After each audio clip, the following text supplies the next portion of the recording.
Las relaciones transatlánticas comenzaron en serie hace unos 500 años, con un desembarco de intereses comerciales de la corona de Castilla en aquellas desconocidas tierras. Detrás de la sonrisa del almirante Cristóbal se escondían las armas, la codicia, la religión y la viruela. Intercambio desigual. ¿Quién salió ganando? Cada uno tiene una opinión. Durante muchos años el océano Atlántico ha sido cruzado por innumerables barcos en ambas direcciones. Barcos repletos de oro y plata, de tomates, chocolate, maíz, patatas, de esclavos, de misioneros y de migrantes, y también de ideas. Todos y todo han ido tejiendo una nueva historia llena de riquezas, de sangre y de oportunidades. Oportunidades a veces ganadas y oportunidades a veces perdidas, como siempre ocurre. El último gran desembarco, en esta ocasión de barcos de guerra, fue el del día D, en las costas de Normandía. Las balas, los chicles y el tabaco de aquellos jóvenes del otro mundo ayudaron a que el nazismo quedase en casi nada. Pero en las barcazas no solamente había solidaridad. Un nuevo orden mundial acompañaba a aquellos soldados, el orden político y económico actual. Ahora nos están hablando del último posible desembarco, pero esta vez sin barcos. Un desembarco virtual, en todos los puertos, en todas las ciudades, en todas las relaciones comerciales y laborales, en ambos lados de la mar Océana. ¿Qué se esconde detrás de esos avalorios, de los espejos, detrás de esa nueva religión con base en Wall Street? ¿Será oro todo lo que reluce? Para sacarnos de nuestras dudas han venido a hablar, a discutir, a convencer estos cuatro amigos: Ekain, Juan, Miquel y Óscar. Miquel, de profesión abogado, Miquel, de profesión abogado, ha sido durante 14 años alcalde de Erandio por el PNV, siendo miembro muy activo de UDEL, también vicepresidente de BK, y sabe de relaciones laborales y comerciales por sus trabajos en estos últimos 6 años como director gerente de la Cámara de Comercio de Bilbao. Juan, ahí en la esquina, es profesor en la UPV en la Facultad de Relaciones Laborales, coautor de un libro sobre las responsabilidades de las empresas multinacionales y miembro de GOA, también de un observatorio de multinacionales en América Latina, y colabora con el Tribunal Permanente de los Pueblos. Ekain, al lado mío, es abogado, fue secretario de las Juventudes Socialistas y es el actual secretario de Política Institucional del Partido Socialista. Dirige la asesoría jurídica de este mismo partido y ha participado en varios debates sobre el tema que nos ocupa. Finalmente, Óscar, en la otra mesa, estudió empresariales, pero ha sido la política la que ha hecho que sea conocido por la mayoría de los que estamos aquí. Actualmente es diputado por EH Bildu en el Parlamento Vasco. Solamente recordar como curiosidad que a menudo ha venido aquí a Ortuella, que ya casi hace 20 años, creo que esto era otro país, hace 20 años. Óscar el joven estuvo también en Ortuella en un debate muy interesante sobre violencia política. Este debate sobre el TIP, sobre el posible tratado transatlántico, no sabemos si será básicamente un debate político o económico, o quizás relaciones laborales o de soberanía, quién sabe. Ahora lo vamos a ver. 15 minutos por ponente y hacemos orden de intervención alfabético. Ekain, luego Juan, Miquel y Óscar. Luego las preguntas, y así que Ekain, tienes la palabra. Voy a empezar, me toca a mí abrir fuego y bueno, yo he puesto aquí, he traído para ayudarme unas diapositivas. Lo que voy a tratar de hacer es una exposición un poco sobre las realidades o lo que sabemos del TTIP, ¿no? O TTIP, que es como se le conoce. Yo voy a empezar diciendo que la política europea, y fundamentalmente los acuerdos que se negocian en el ámbito europeo, nunca han estado exentos de polémica. Por ejemplo, el propio tratado del acuerdo de Schengen, que consiguió la libre circulación de personas, de mercancías y de servicios, y que a día de hoy no es puesto en duda por nadie, sino simplemente por la extrema derecha europea, tampoco estuvo exento en los años 80 y en los años 90 de cierta polémica. A día de hoy, como ya he dicho, nadie lo pone en práctica. Y es que al final, desde mi punto de vista, lo que se trata es precisamente de analizar si nos encontramos ante una oportunidad o una amenaza. Y eso es lo que he tratado de reflejar aquí. Para eso es importante valorar todas las circunstancias que rodean a un asunto en concreto. Y en este tema hemos de reconocer algo ya de entrada, que es la opacidad con la que al menos en los puntos primigenios, bueno, incluso en estos momentos tampoco es que se tenga la mayor transparencia del mundo, pero se ha avanzado bastante. Esta falta de transparencia y de opacidad de esos momentos primigenios nos dificultan en mucho analizar las circunstancias en las que se está elaborando. Entonces, de entrada lo que sí tenemos que hacer es una primera crítica innegable que yo creo que todos compartiremos, que es al secretismo del TTIP. Todavía yo creo que se está pagando la decisión de la Comisión Barroso de decretar ese secretismo y mantener el mandato del Consejo oculto durante más de un año. De hecho, salió en Wikileaks y se empezaron a tener conocimiento de estas cosas a través de la publicación de Wikileaks. Y gracias a eso, pues se dio rienda suelta a todos los miedos y a las cuestiones más perversas que cada uno pudiera imaginarse. Fruto de esa barra libre a la imaginación, y tampoco nos engañemos, ¿no?, al propio miedo a lo desconocido, que también en ocasiones es interesante, pues surgieron dudas razonables en algunos casos y especulaciones no tan razonables en otros para todos los gustos. Luego vamos a volver sobre este tema, pero también como curiosidad quiero hacer una reflexión previa. Se dice que el TTIP es secreto y que no lo conoce nadie, pero sin embargo hemos oído y hemos visto y hemos leído que dice unas cosas y las contrarias. Yo creo que es un acuerdo sobre el que se ha dicho absolutamente de todo.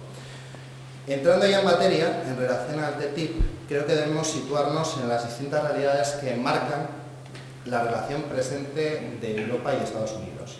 Como sabéis, la Unión Europea es la mayor economía mundial y la primera potencia comercial, pero también es la zona económica donde mayor ha sido el impacto de la crisis. En cuanto a las relaciones con Estados Unidos, las barreras económicas entre Estados Unidos y la Unión Europea son relativamente bajas, entre otras cosas pues, por la participación en la Organización Mundial del Comercio de ambas y también por los recientes acuerdos a los que se han llegado, como el de cielos abiertos, etcétera, etcétera. Con el final de la Guerra Fría, desde los años 90 se han venido dando pasos en el fomento de las relaciones económicas y comerciales entre Europa y Estados Unidos, desde la propia declaración de la transatlántica, pues la creación de comisiones, estoy resumiendo mucho para no aburriros porque es un tema un poquito, comisiones de negocios, etcétera, etcétera. Y a fecha de hoy, 9 Estados miembros de la Unión Europea ya han firmado un acuerdo bilateral con los Estados Unidos. Y con todos estos antecedentes llegamos al momento actual en el que se pone encima de la mesa la virtualidad o no de negociar el TTIP entre Europa y Estados Unidos. En 2013, como podéis ver ahí, la Comisión Europea recibió el mandato de los Estados miembros de la Unión Europea de negociar con Estados Unidos el Tratado Transatlántico de Comercio e Inversión, que daría lugar a la mayor área de libre comercio del mundo con una población de 820 millones de personas. Según un estudio de impacto que elaboró la propia Comisión Europea, se decía que aumentaría anualmente el PIB de la UE alrededor de 120.000 millones de euros, una media de 500 euros por hogar con una inyección del 0,5% del PIB europeo, y que daría lugar a la creación de 1,3 millones de empleos. España, según este mismo informe, sería el cuarto país más beneficiado del acuerdo, detrás de Reino Unido, Suecia e Irlanda, con un PIB per cápita que crecería el 6,55%. En junio de 2013, las autoridades de la Unión Europea y Estados Unidos iniciaron las negociaciones para alcanzar este acuerdo. Y en todo este proceso, pues es donde surgieron, fruto de la opacidad a la que hemos hecho antes mención y que ya hemos criticado, todas las dudas que el TTIP ha generado. Por eso es importante destacar que en mayo de 2015 se votó en la Comisión Internacional del Parlamento Europeo el informe que recoge las líneas maestras que deben seguirse en la negociación con Estados Unidos. Luego ese informe fue elevado al Pleno del Parlamento Europeo en julio de 2015. De hecho, esta votación, que estaba prevista para el 10 de junio, tuvo que retrasarse.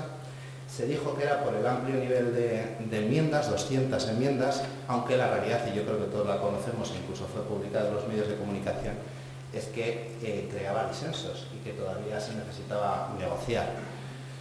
Así que como primera conclusión yo quiero destacar una cosa. Primero, cuando estamos hablando del TTIP no estamos hablando de un acuerdo que ya exista, no.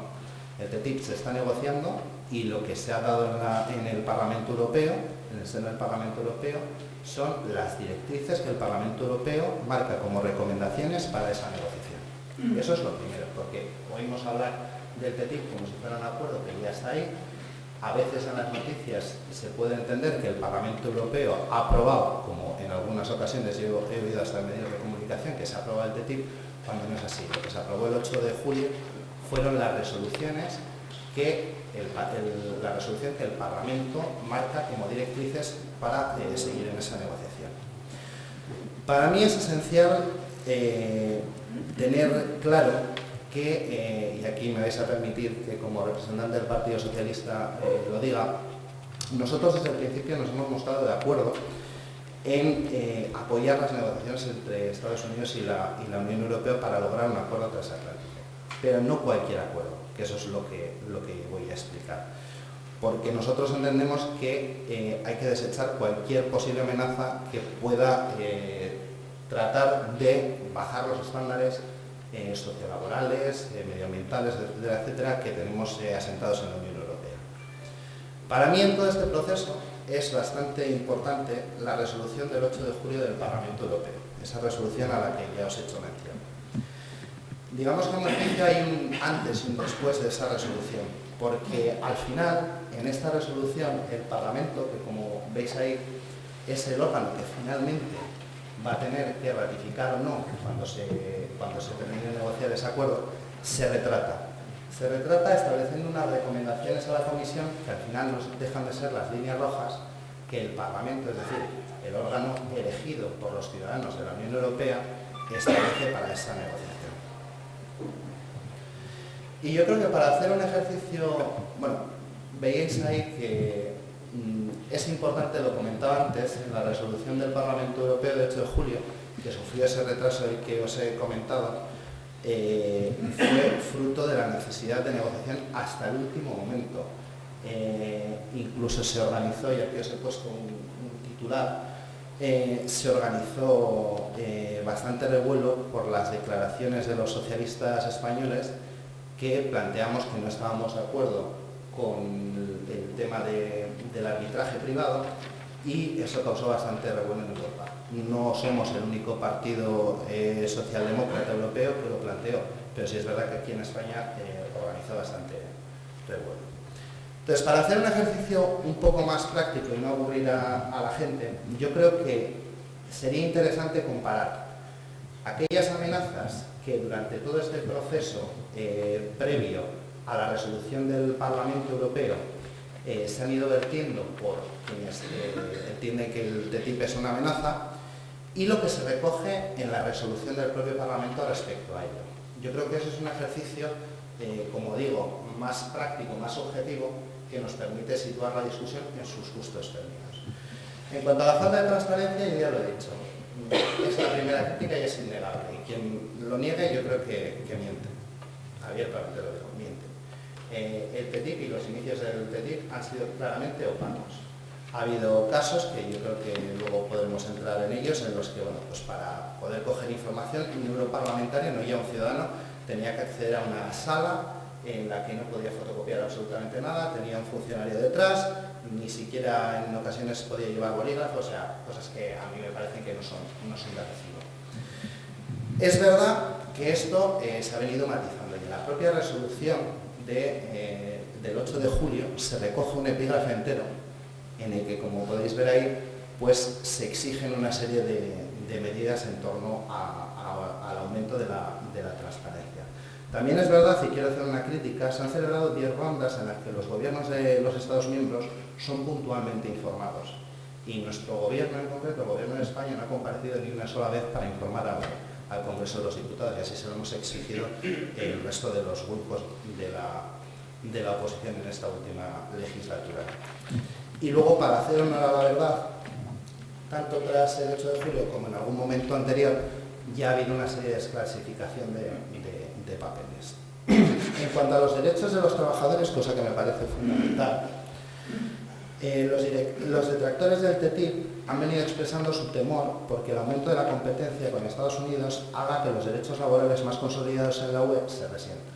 Y esto viene porque Estados Unidos, entre otras cosas, solamente había ratificado 2 de los 8 convenios básicos de la OIT, de la Organización Internacional del Trabajo.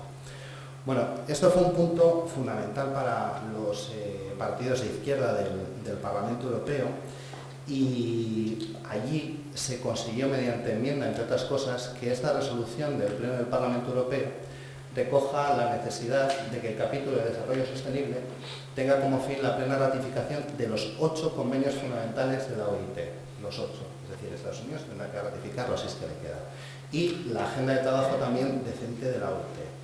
Pero también se recoge la necesidad de garantizar la aplicación de las disposiciones laborales y que su cumplimiento estén sujetos a un proceso de seguimiento eficaz en el que participen los interlocutores sociales y representantes de la sociedad civil, es decir, también se contempla el ámbito sindical, cosa que me parece muy importante, y esto fue algo que se añadió en base a enmienda a esta resolución.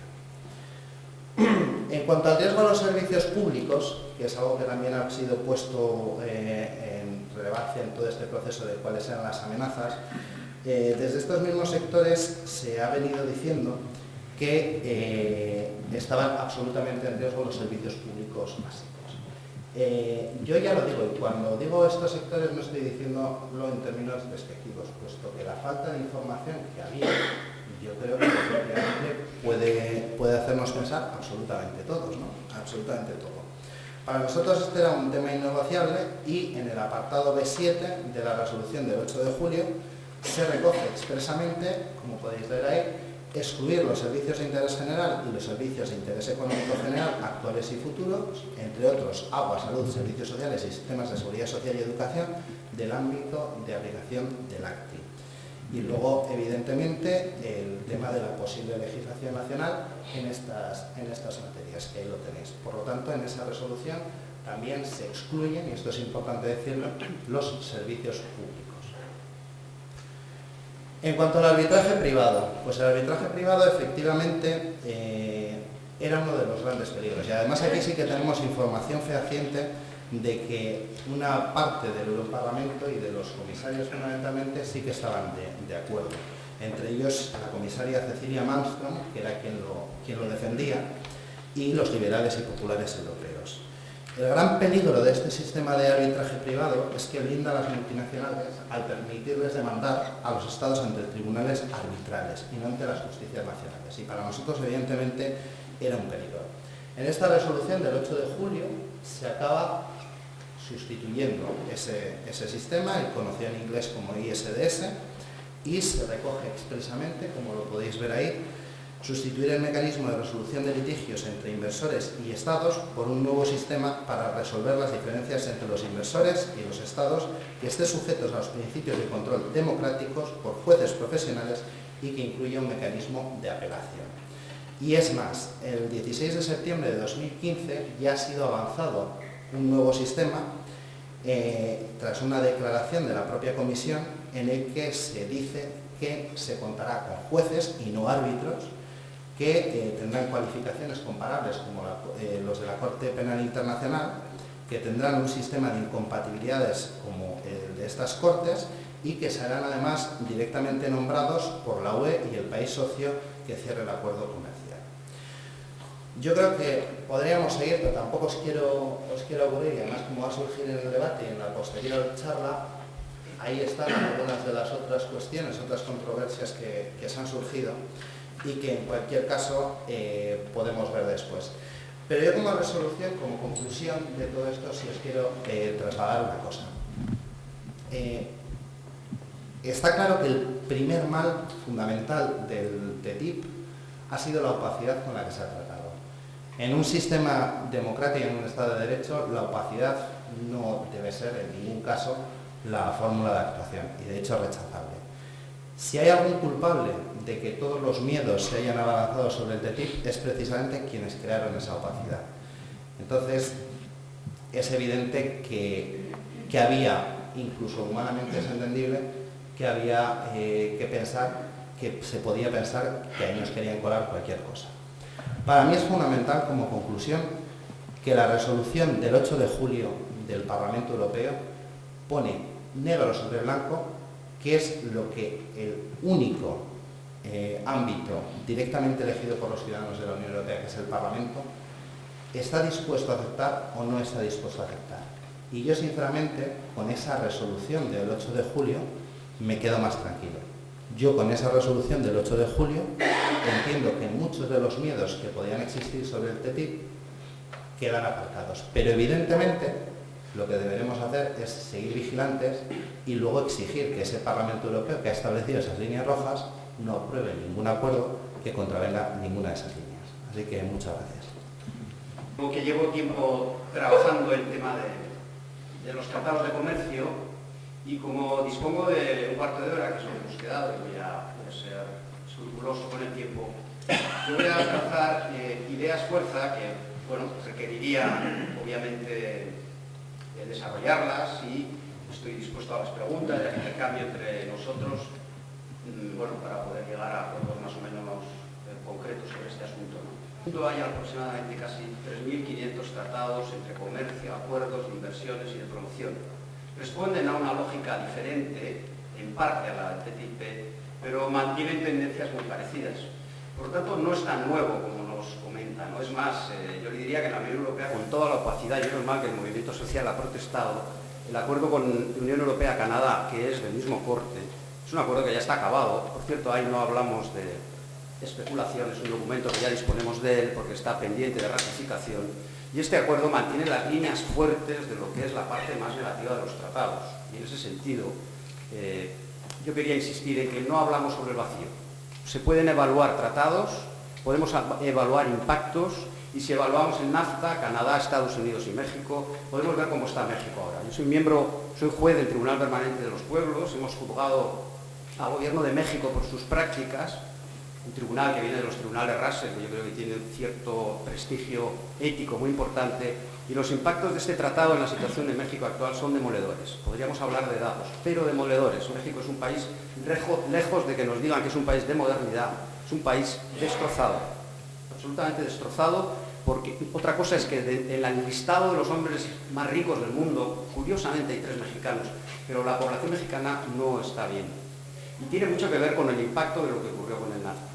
Podríamos seguir evaluando otros lugares, ¿no? Pero insisto que tenemos evaluaciones para decir que los impactos han sido demoledores.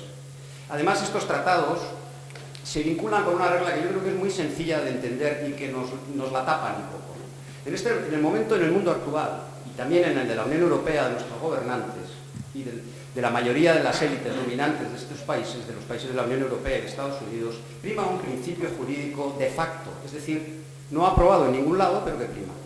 Conjunto de normas, de tratados, que hagan referencia al comercio y a las inversiones, a la tutela o a la protección del capital y de las grandes corporaciones, son normas fuertes, imperativas, ejecutivas, rígidas. Por otro lado, los derechos sociales, el derecho internacional de los derechos humanos, en toda su competencia en el sistema internacional, son eliminados o fragilizados. Esto es un elemento que hay que tenerlo muy en cuenta. Se protege de una manera muy imperativa determinados derechos, pero que son derechos de minorías. Las mayorías sociales tenemos quebrados los derechos. Este es un conflicto jurídico que lo estamos estudiando en los ámbitos de la globalización y que podría dar y enumerar múltiples ejemplos de lo que algunos estamos denominando la arquitectura de la impunidad jurídica. No es casual que permitirme un ejemplo del drama de los refugiados y de las refugiadas, aparte del drama. Hay una normativa jurídica internacional violentada de una manera manifiesta y clara. La Convención de la Migración, Tratados del Mar, Protocolo de Nueva York, que no se cumplen. Ya lo creo yo que se cumplen los de inversiones y de comercio. Pregunten ustedes al pueblo griego cómo le hicieron cumplir normas de inversión y modificaciones dentro del Estatuto de la Unión Europea, que ha provocado que el pueblo griego esté sufriendo situaciones durísimas porque las normas de comercio y de inversiones se protegen frente al sistema internacional de los derechos humanos. Este es el contexto de este tratado, y el contexto de los tratados de última generación, no lo olvidemos, es un contexto jurídico bien importante. El segundo elemento es el de la opacidad. La opacidad, estos tratados la llevan en el ADN de los tratados. Como dice Susan George, son como un vampiro. Crecen en la oscuridad porque están diseñados en borrador o en texto aprobado, están diseñados para las élites y para las corporaciones transnacionales. Cuando salen a la luz, y por eso la opacidad, Cuando salen a la luz, estos tratados se rompen, como se paró el Acuerdo Multilateral de Inversiones, como en Seattle se paró la deriva horrible de la Organización Mundial del Comercio y como se paralizó el ALCA en su momento. Son tratados que están llenos de opacidad en su propio, insisto, ADN. El compañero ha comentado algunas cuestiones. La resolución, que a él le parece importante, que ha podido cambiar algo, sinceramente en este tema no lo ha cambiado. La publicación de documentos, que es otro de los elementos que dice la Unión Europea, no tiene nada que ver con un proceso democrático, eso es conseguir información. Pero lo que pedimos sencillamente es un procedimiento parlamentario. Texto oficial, enmiendas, texto consolidado y aprobación. Eso nos lo niegan, porque podrá hablarnos de la resolución del 19 de julio, pero esa resolución tiene que pasar por la negociación con los Estados Unidos, y esos son textos ocultos. Además, la opacidad no es solamente información, porque la opacidad tiene otro plano. Es opaca para el movimiento sindical, para el movimiento progresista, el movimiento ecologista, las organizaciones no gubernamentales. No es opaca para las grandes transnacionales. Podría daros datos de reuniones, incluso del Consejo Asesor, que conozco a uno de sus miembros del tratado, que nos podrían contar las reuniones que existen con los lobbies de presión de las transnacionales, químico, farmacéutico, militar, etcétera, etcétera. ¿Quién se reúnen y cuándo se reúnen? ¿Qué presencia ha tenido con las ONGs, con el movimiento sindical? Eso es absolutamente asimétrico y desequilibrado. Creo que esto es muy difícil decir que no es así. Es más, estas transnacionales tienen textos consolidados mucho más allá de los que nosotros disponemos, porque pactan con los elementos del lobby transnacional. Por lo tanto, en el elemento democrático, yo creo que hay que tenerlo muy, muy en cuenta. Por cierto, además, habría que ver lo que ya conocemos todos y todas muy bien, que es la puerta giratoria y el lobby. Es que la puerta giratoria, con preguntar, el anterior comisario de Comercio que impuso este tratado, ¿sí?, y 8 de sus comisarios, están trabajando ahora para empresas transnacionales. Es que esto, ¿cómo nosotros vamos a creerle a la actual comisaria si el anterior comisario sabemos dónde está trabajando ahora? La opacidad tiene que ver, porque hay puerta giratoria, es decir, hay movimiento de los responsables políticos de las grandes transnacionales y también en la Unión Europea. Y por eso la comisaria actual nombra a su asesor, una persona muy conocida, que trajo mucho cuestionamiento de conflicto de intereses. Se ha mantenido su nombre, que trabaja de asesor de los despachos de las grandes financieras. Y podría seguir, ¿no? Y podría seguir porque es que en la opacidad, y esto yo quiero que quede muy claro porque lo tapan, el señor Zayas, relator de Naciones Unidas, y otros 10, entre 10 y 15 relatores de Naciones Unidas, no expertos, relatores de Naciones Unidas, miembros del sistema de protección internacional de los derechos humanos. Tenemos informes, yo he escrito ahora un artículo largo sobre sus informes que nos dicen lo que son los tratados, la quiebra que hay entre la protección de inversiones y de los derechos humanos. Lo dicen los miembros del sistema internacional de derechos humanos. Lo dicen premios Nobel de Economía, que esto ya es otra cosa. Lo dijo anteayer Piketty, dijo que el TTIP y el CETA o cuadra regulaciones sobre derechos sociales, derechos laborales, y pone por encima del comercio y de la inversión estos derechos, o que son tratados que benefician a unos pocos. Y lo dice, incluso en el sistema judicial, luego hablaremos, pero es que, ¿cómo vamos a creer en el sistema arbitral, incluso en la resolución? Solamente os voy a dar un dato, no sé si es indicativo o no, pero la asociación más importante de la judicatura alemana acaba de decir ayer que el Tribunal de Arbitraje es intolerable, que colisiona las normas de derechos fundamentales alemanas y de la propia Constitución, y por lo tanto ha manifestado, igual que Jueces por la Democracia, que es un sistema que, por mucho que lo hagan cosmético, con algunos elementos que han mejorado, pero cosméticos, no ha cambiado. Además, avanzo, por lo tanto, en el tema democrático. Es un tratado que no es Estados Unidos contra la Unión Europea, en efecto, y por eso es un tratado de última generación. Cuando ha firmado la Unión Europea tratados con sectores mucho más pobres, sí, claramente era Unión Europea contra, y lo digo así porque lo he estudiado, porque es asimétrico, contra Centroamérica. Había imposición desde la desigualdad de posiciones, ahora no. Y en efecto, ahora Estados Unidos y la Unión Europea están más o menos paralelos, pero por eso es un tratado de última generación. Es un pacto entre las élites de Estados Unidos con las élites de la Unión Europea contra los pueblos de Estados Unidos contra los pueblos de la Unión Europea. Esto es una cuestión que también tenemos que tenerla muy clara, porque aparece unida a la idea de que los tratados funcionan además como vasos comunicantes.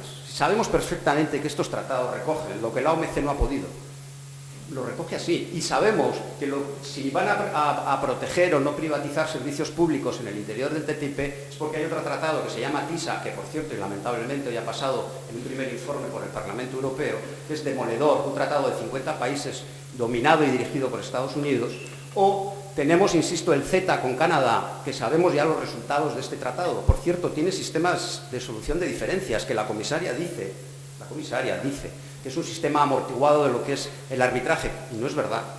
Lo amortigua en algún elemento técnico, que por cierto también hemos estudiado, pero sigue siendo un arbitraje privado muy, muy, muy duro. Porque, y ya voy a las cuestiones centrales del tratado, el tratado fundamentalmente busca una cosa, no solo quitar aranceles, eso sería un tratado clásico, eso no es demasiado importante, aunque por cierto, eliminar aranceles al mundo de la agricultura le puede hacer muchísimo daño. Eliminar aranceles al mundo de, por ejemplo, ropa de segunda mano respecto a los antiguos países del este que venden en Alemania si entra la ropa de Estados Unidos, cuidado, sería también muy peligroso. El arancel, como sabéis, es la protección fiscal o cuota, ¿no?, de una carga que de alguna manera se carga sobre una determinada materia. Pero, como os digo, no es lo más importante, aunque puede ser grave. Lo que realmente busca el tratado, ¿qué es? Es armonizar a la baja. ¿Eso qué quiere decir? Quiere decir que pretende una convergencia reguladora entre las dos partes. ¿Para qué? Para que los derechos laborales, sociales y medioambientales dejen de ser, como dice la OMC, un obstáculo al comercio. Que la regulación financiera es fuerte en Estados Unidos más que en la Unión Europea. Desregulamos la regulación de Estados Unidos y colocamos la europea. Que el pollo clorado es un pollo que no se puede vender en la Unión Europea porque nos causa muchísimo daño a la salud. Se quiebra el principio jurídico de la protección al pollo clorado y tendremos pollo clorado. Buscan armonizar total y a la baja. No van a poder y por eso tienen otras técnicas de reconocimiento mutuo de legislación. Pero ¿el interés cuál es? Que las grandes corporaciones transnacionales aumenten beneficios a costa de la reducción de los derechos colectivos, sociales, culturales y medioambientales. La convergencia reguladora, además, se va a hacer por una especie de privatización del poder legislativo. Además, esto ya se hace en el CETA, en el proyecto que hay con Canadá, en el Transpacífico. ¿Y qué quiere decir esto? Quiere decir que los legisladores van a tener que, de alguna manera, pasar por el filtro de un futuro Consejo Regulador, van a tener que pasar por ese filtro para saber si las normas se adaptan a la lógica del Tratado de Competencia y de Libre Competencia. Esto es una privación, luego podremos hablar más despacio, del Consejo Regulatorio. Además, las transnacionales, como dicen juristas eminentes europeos, van a pasar a regular en lo que se llama coescritura de legislación. Esos textos de normas se van a hacer dentro de un Consejo Regulatorio que va a administrativizar el poder legislativo y las reglas van a quedar completamente opacas. Por cierto, esto es verdad que no nos resulta tan lejano. ¿Por qué? Porque en numerosos tratados se dice que expertos tienen que mirar el contenido de las leyes que las partes dictaminen para saber si se adecuan al comercio. En la Unión Europea tenemos ya el REFIT. El REFIT es un procedimiento que no voy a hablar de él, pero es eso, es pasar normas jurídicas por criterios económicos de libre competencia. Es un verdadero drama. La orientación de la convergencia reguladora es un drama porque busca la desregulación. Y podremos hablar luego en concreto, si queréis, del comercio, de la pequeña empresa, de la salud, de los servicios públicos, de los derechos laborales, porque el texto que aparece en la regulación del Parlamento Europeo es un texto genérico aplicable a muchísima interpretación. Además, hay una cosa muy curiosa. Según la comisaria y según esta norma del Parlamento, que es absolutamente interpretable, no es, a mi parecer, no es, como ha dicho el compañero, una línea roja muy clara, no es una línea roja muy clara, tiene fisuras de interpretación, cientos de fisuras. Pero aparte de eso, yo creo que en el proceso de convergencia, ¿no?, y en el proceso de armonización, como os digo, se va a ir a la baja y se va a intentar que los elementos de tutela y de protección sean mínimos, porque hace falta obtener beneficios. Va a caer, además, en muchos casos, sobre terreno abonado, ¿no? Pero es una privatización del poder legislativo, como os digo, que luego podremos entrar. Además, se produce otro elemento, ¿no?, una privatización del poder judicial. Claro, es que el sistema arbitral, por mucho que se diga que se van a meter correcciones, como ha dicho la comisaria, nos hemos leído las correcciones, hemos escrito sobre este asunto. Es verdad que va a haber una doble cámara. Pero hay que decir qué son los tratados de arbitraje. Por cierto, en la Carta de La Habana había otro sistema, pero ¿sabéis qué es el arbitraje? Que es lo que los juristas alemanes acaban de decir todos los jueces, que es una locura. Que un particular, que se llama empresa, pueda demandar a un Estado por la seguridad de sus inversiones. Pero esto, ¿por qué un particular puede y no viceversa? ¿Sabéis esto lo que ha implicado en América Latina? Una ramísima reinterpretación del principio de equidad y un embestir contra los derechos de las mayorías sociales. ¿Por qué la Philip Morris tiene demandado al gobierno de Uruguay? Porque el gobierno de Uruguay, en el ejercicio de su soberanía, decidió que el tabaco de la Philip Morris debería ser cargado y puesto con unas fotos de peligro. ¿Por qué ha sido demandado? ¿Pero qué tiene que ver eso con términos como lucro cesante, daño causante? Es un diseño del Poder Judicial muy al servicio de las grandes corporaciones. Por mucho que se diga que se van a sustituir los árbitros por jueces, la recomendación no dice, y ojalá fuese así, no del Poder Judicial, habla de expertos, y en ese experto van a caber, y no nos cabe duda, posiblemente van a seguir habiendo abogados y abogadas que no son jueces. Habla de con capacidad judicial, pero no parte de los miembros del Poder Judicial. A partir de ahí, este tribunal aplica solo normas de comercio y de inversiones, nunca aplica normas de derechos humanos. Vienen los conceptos de inversión y de tutela con una serie de principios de los bienes de capital muy fuertes, que no se contraponen a los derechos de las mayorías. Sacraliza el principio de lo pactado se cumple, no viendo otros principios como el del enriquecimiento injusto. En definitiva, conocemos las sentencias de estos tribunales, árbitros que ganan $1.000 a la hora, el negocio ha sido para un 15% de señores y de señoras que han arbitrado. Han perdido normalmente los estados empobrecidos contra las multinacionales ricas. Hay 30 empresas españolas que han demandado al CIADI, 30 empresas, y conozco los datos y las sentencias de Repsol, de Telefónica, de Iberdrola, porque sus inversiones han sido tocadas cuando ese es un tema que lo podría dilucidar o bien los tribunales nacionales o, fíjense, yo soy partidario del Tribunal Internacional.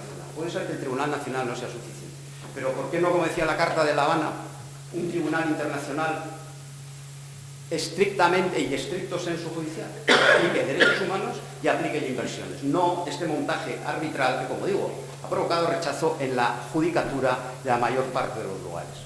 Por lo tanto, hay privatización del Poder Judicial y hay privatización del Poder Legislativo. La recomendación que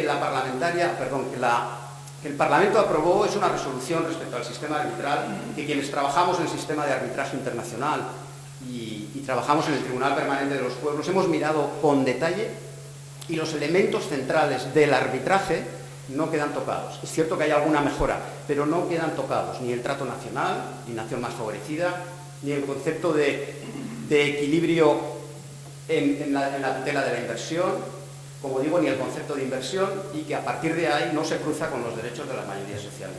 ¿Cómo podemos explicar que un ciudadano y una ciudadana de Uruguay, su gobierno elegido democráticamente, sea puesto en cuestión porque una determinada empresa, en función de un tratado de inversiones, les demanda?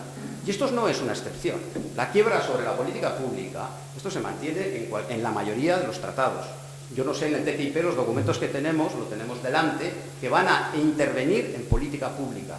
Y por lo tanto, ¿por qué una empresa francesa demanda a un país como Egipto porque sube el país de Egipto el salario mínimo interprofesional? ¿Cómo es esto posible? Por cierto, ¿por qué el gobierno español, que esto se tapa, en estos momentos es el más demandado? Tenemos 20 y tantas demandas de la última época. ¿Por qué? Por el tema que el gobierno del Partido Popular hizo, lamentablemente, rompiendo todo el apoyo a la energía renovable. Como perdamos estas demandas, por cierto, incorporadas por alguna empresa transnacional que utiliza trampas españolas, trampas jurídicas, nos veríamos abocados a que los presupuestos del Estado estén tocados, cosa que me sorprende que no se hable en ninguna de las negociaciones que en este momento se están llevando a cabo. Pero no creáis, no tengo tiempo, pero no creáis que no comparto el tema de los derechos laborales. No lo comparto. No lo comparto porque la legislación norteamericana es muy a la baja, en convenios internacionales, en relaciones individuales, en relaciones colectivas y en despido. Es verdad que la Unión Europea, en el caso, por ejemplo, del Estado español, el golpe del señor Rajoy a las relaciones laborales es fortísimo, pero no nos vamos a quedar igual. Y además tampoco en los servicios públicos. No sé cómo en los servicios públicos, por supuesto que no está claro que queden garantizados. Sea en el TISA o en los papeles que tenemos en este momento en las negociaciones con Estados Unidos, se está cuestionando el concepto de servicio público.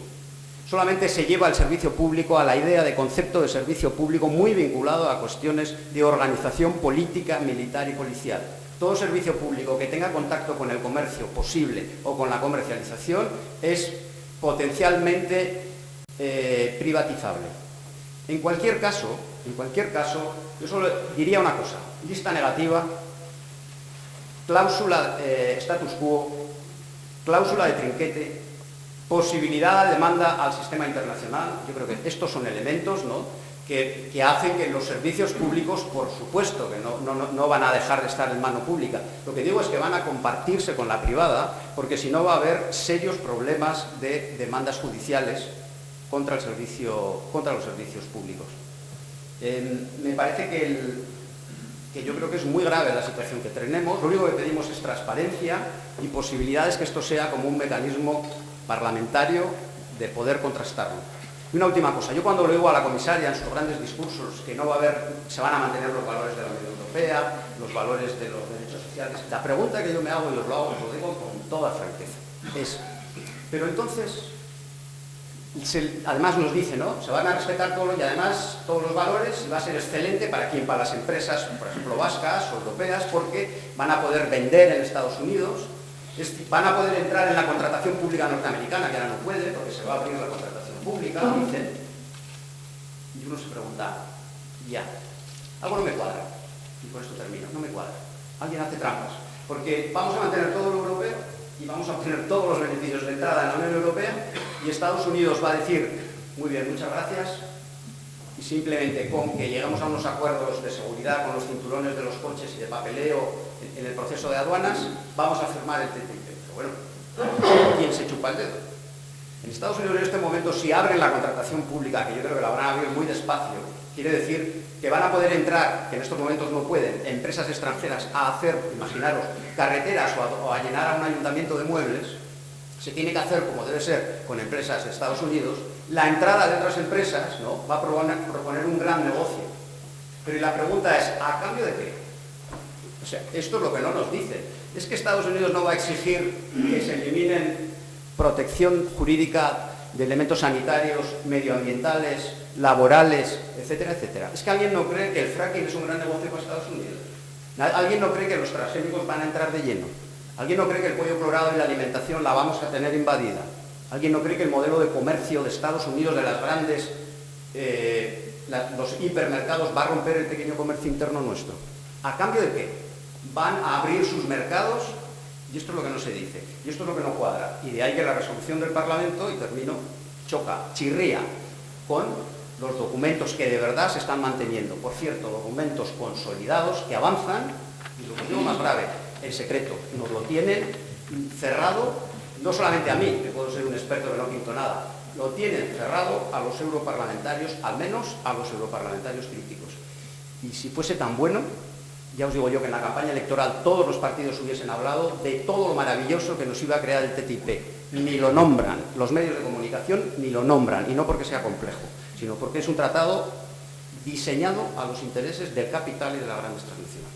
Es que bueno, en primer lugar quisiera agradecer quien ha tenido la iniciativa de generar esta reflexión conjunta y bueno, y pensar en mí.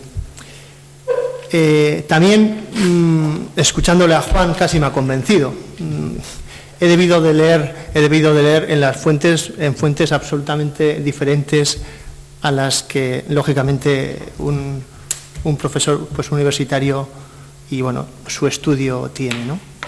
Pero quería empezar por lo siguiente. Permítanme reconocer y quiero trasladárselo de forma sincera que el conocimiento que desde la Cámara de Comercio de Bilbao podemos tener pues de este asunto es cuando menos limitado. Y por lo tanto la aproximación que yo les voy a hacer pues es una aproximación bastante general y necesitada de mucha complementación. Casualmente, la semana pasada nos visitó me visitó un agente de la Comisión Europea pues en Madrid, Jochen pues Müller, que tenía por el interés de que desde la Cámara de Comercio y desde los distintos agentes socioeconómicos del territorio incorporáramos a su alianza o a su propuesta de socialización o de propaganda del TTIP, pues algunas empresas. Antes de empezar, sí quisiera hacerles una aclaración. Se ha hablado de más de 500 años, ¿no? las cámaras de comercio, en principio, no representan los intereses sectoriales de parte, sino un poco por ley tienen encomendada la defensa del interés general de la empresa y del comercio. Y la Cámara de Comercio de Bilbao es heredera del Consulado de Bilbao, ya más de 500 años, que bueno, y de las ordenanzas de Bilbao, que fueron las ordenanzas que fueron el embrión de los códigos de comercio, pues prácticamente en todo Sudamérica y en algún país del sudeste asiático.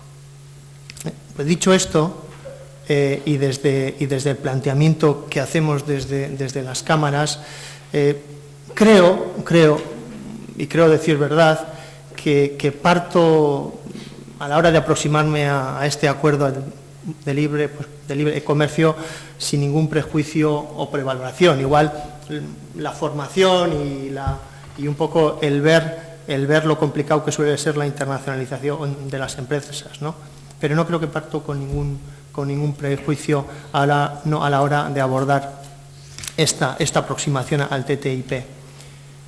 Coincido, como no puede ser de otra manera, porque así lo dicen un poco las fuentes de las que he podido leer, pues bueno, pues la crítica general de opacidad, y de ahí un poco de forma reactiva la Comisión Europea y el resto de agentes pro acuerdo pues están activando pues acciones de socialización, de divulgación y de, bueno, pues de alguna manera de generar una contrarrespuesta a una respuesta igual mucho más natural, pero también mucho más seguramente ideologizada, que se ha producido en torno al TTIP, ¿no?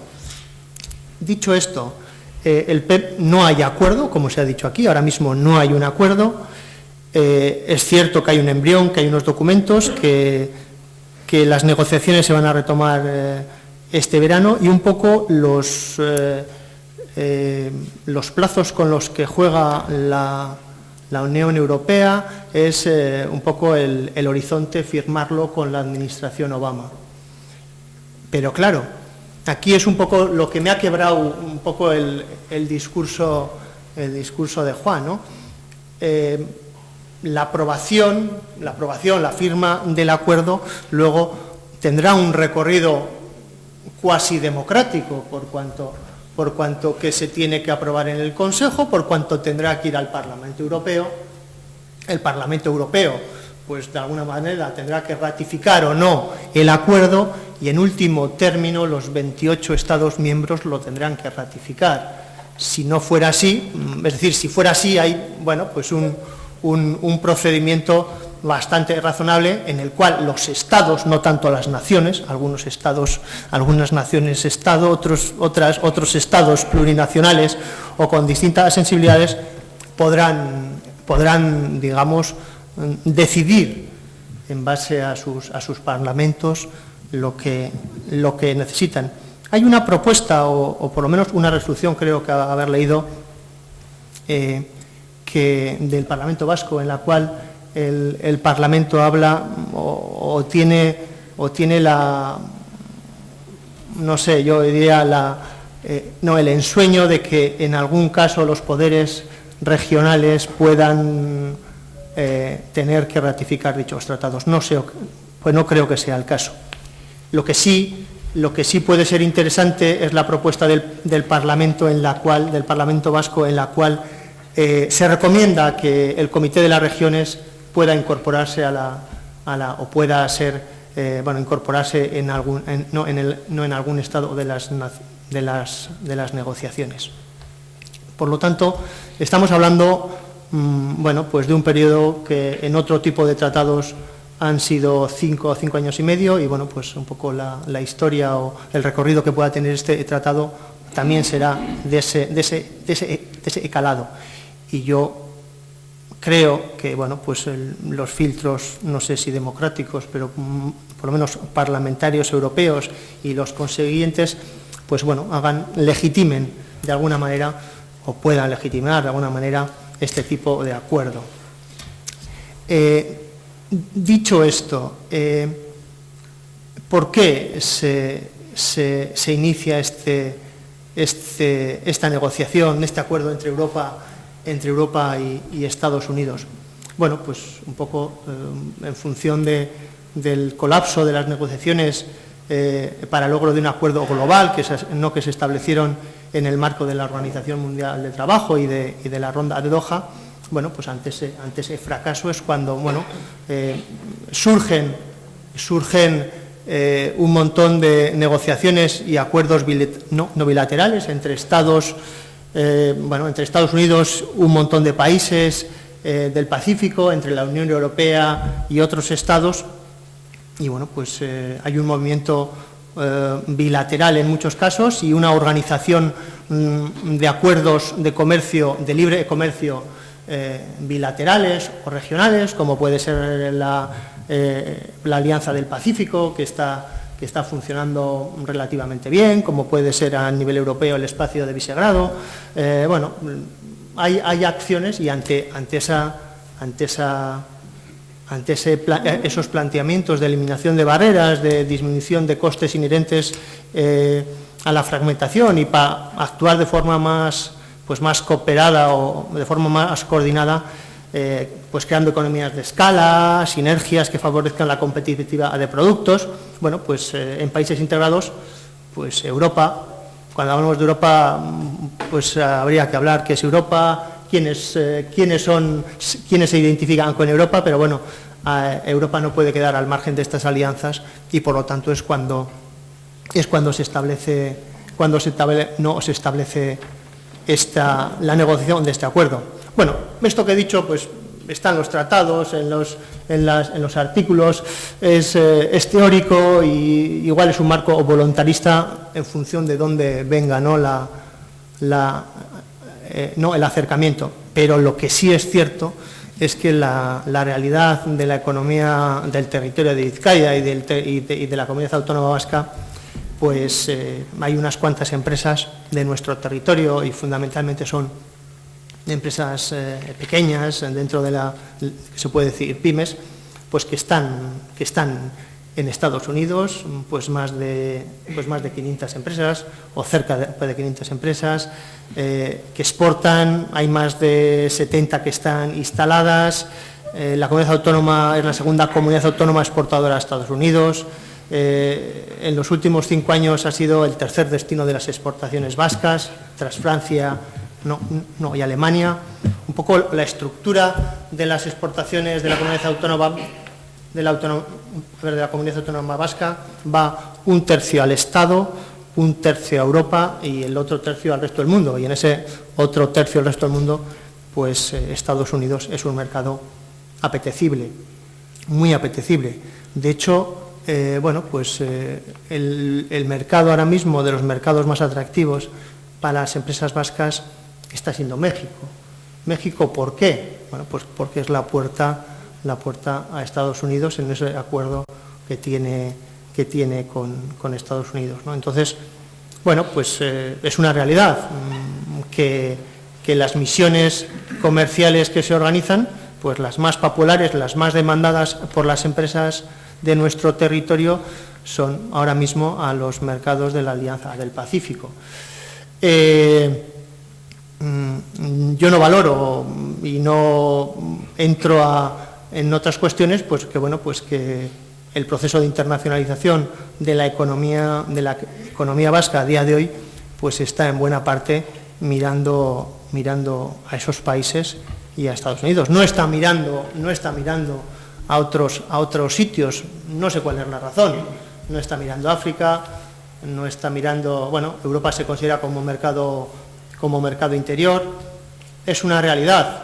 Y ante la realidad y ante el empuje y la demanda de las empresas que dan trabajo, pues en Euskadi, pues tenemos que ver y que aportar o contribuir a que ese acuerdo, en principio, con todos los matices y con todas las cautelas que no voy a repetir, que se han planteado, pues en principio, pues decir que no lo vamos a decir a todo que no, ¿no? ¿Cuáles son el resultado del fondo del TTIP, ¿no?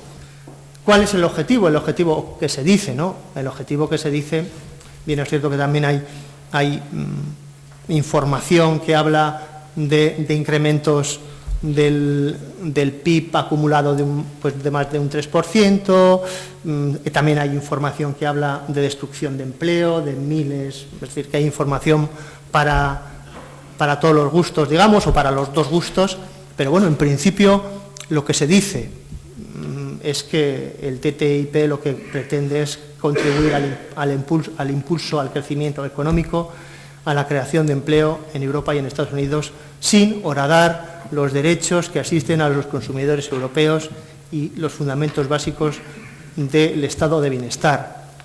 Desde luego que los acuerdos son cesiones son búsqueda de puntos de equilibrio, cesiones de estadios de confort y, por lo tanto, cualquier acuerdo, para que sea viable, pues tiene que ser de alguna forma beneficioso para las dos partes, ¿no? El win-to-win, que está muy de moda, y si no sería acuerdo.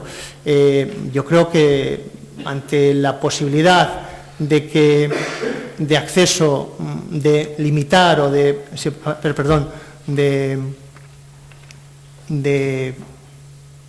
flexibilizar, de rebajar los obstáculos para otros mercados, pues en principio también entendemos que desde un planteamiento, digamos, aceptándolo y siendo críticos, pues no se podría a priori, sin conocer el contenido del acuerdo, pues decir que no. También se dice que los efectos del acuerdo pueden ser muy positivos, pues bueno, a la hora del sostenimiento y del equilibrio del gasto social que se hace en algunos países de Europa, es decir, el crecimiento de la economía, el crecimiento de los ingresos, la generación de recursos en unas economías como las europeas, en algunas economías de las europeas con crecimientos muy exiguos, que no dan, pues que no hacen generar recursos suficientes para mantener los niveles, los estándares de bienestar que tenemos. Pues este acuerdo este acuerdo, en principio, las relaciones que surjan del acuerdo, pues podrían ser positivas. Lo que yo he podido leer, coincido un poco con ECAE en lo que se ha dicho, ¿no? El mandato que el Parlamento Europeo hace a los negociadores, esas barreras, que no se debieran rebasar, pues bueno, son las que aquí se han mencionado: el mantenimiento de los estándares sociales, de los estándares laborales, la actuación del principio de protección europeo o podría entrar en funcionamiento, y por lo tanto tampoco eso haría o hace pensar que pueda ser pues tan oscuro como se ha planteado.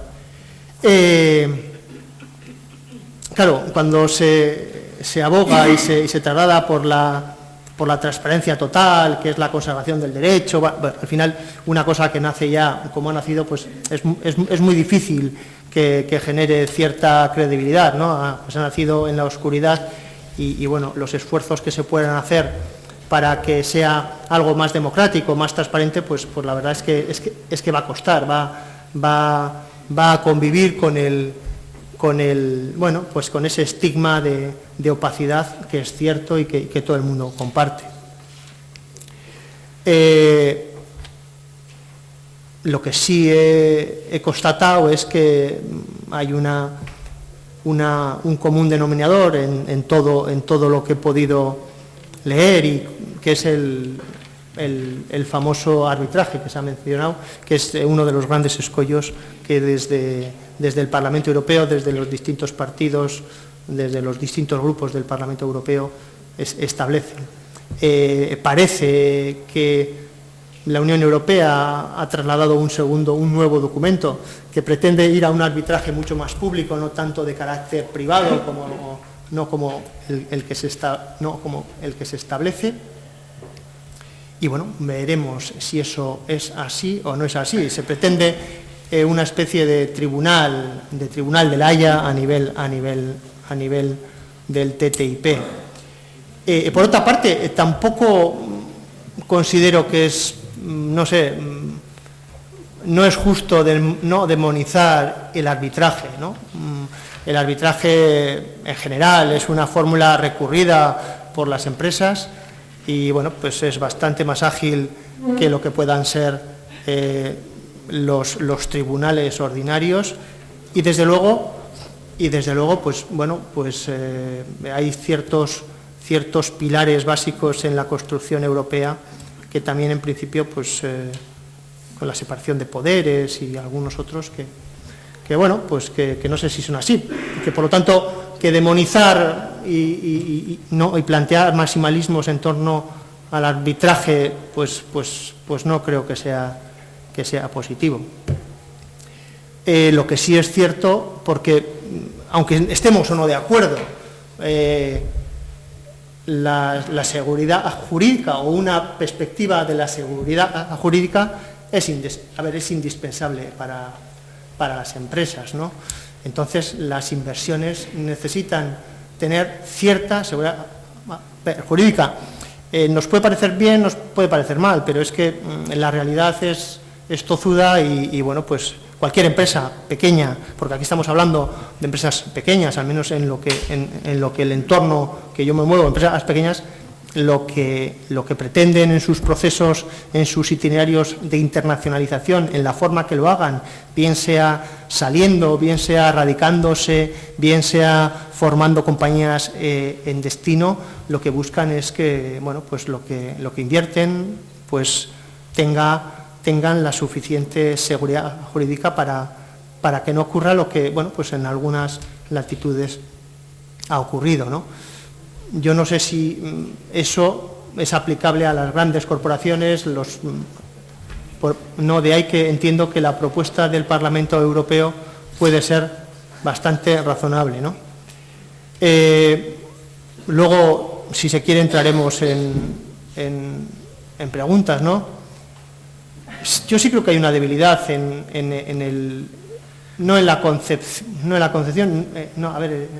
este acuerdo. Creo que Estados Unidos es uno y la Unión Europea igual a la hora de negociar puede ser uno, pero desde luego a la hora de ejecutar el acuerdo, pues esa unidad ficticia, esa no unión puede hacer bueno, pues que se generen muchas disfunciones en el tratado y que por ahí puedan venir una de las, bueno, pues de los fracasos de este tratado o que pueda llevar a acciones no tan bueno, al margen de planteamientos éticos, digamos.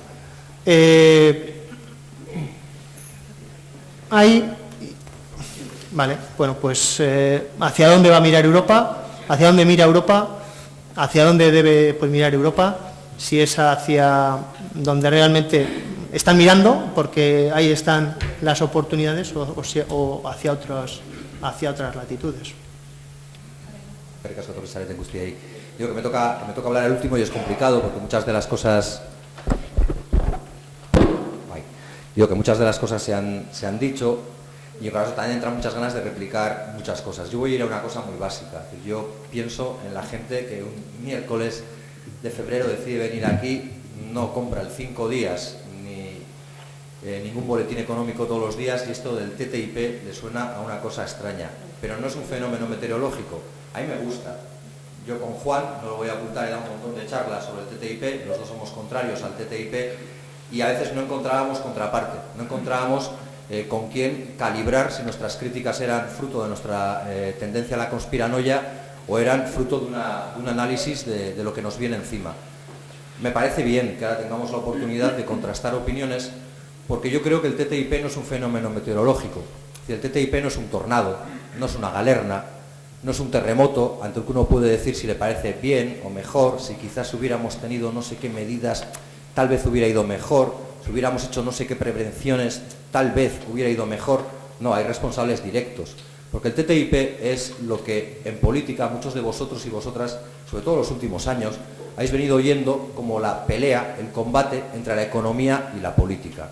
Dicho de otra manera, el TTIP es la consagración, como tratado de última generación, del triunfo de la economía, de las transnacionales, sobre la política. Y cuando solemos decir, o cuando se suele decir, que los políticos no mandan, que quienes mandan están en los consejos de administración de no sé qué empresas, estamos hablando de las corporaciones, de las transnacionales.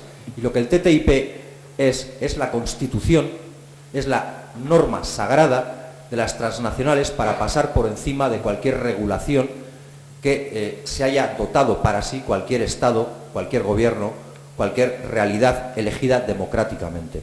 Esa es la realidad del TTIP. Por eso yo me alegro de tener estos debates, pero no deja de sorprenderme que en estos debates hablemos del TTIP como una realidad inevitable, como una cuestión que mal que bien va a venir, cuando en el fondo estamos delegando todo el poder, estamos sometiendo todo el poder democrático, el poder de las personas, a los mercados. Esa es la lectura del TTIP y sé que a alguna gente le puede parecer muy simple, pero yo voy a hacer historia. El TTIP no empieza en el 2013.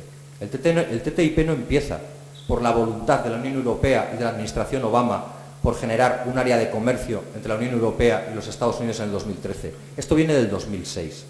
Esto es la extensión a Europa de la lectura de acuerdos comerciales en los que la parte importante consigue imponer sus condiciones a la parte no tan importante. En América Latina hubo una lucha de resistencia para oponerse al ALCA, a la alianza que proponía Estados Unidos, la administración de Bush, en ese caso, frente a América Latina.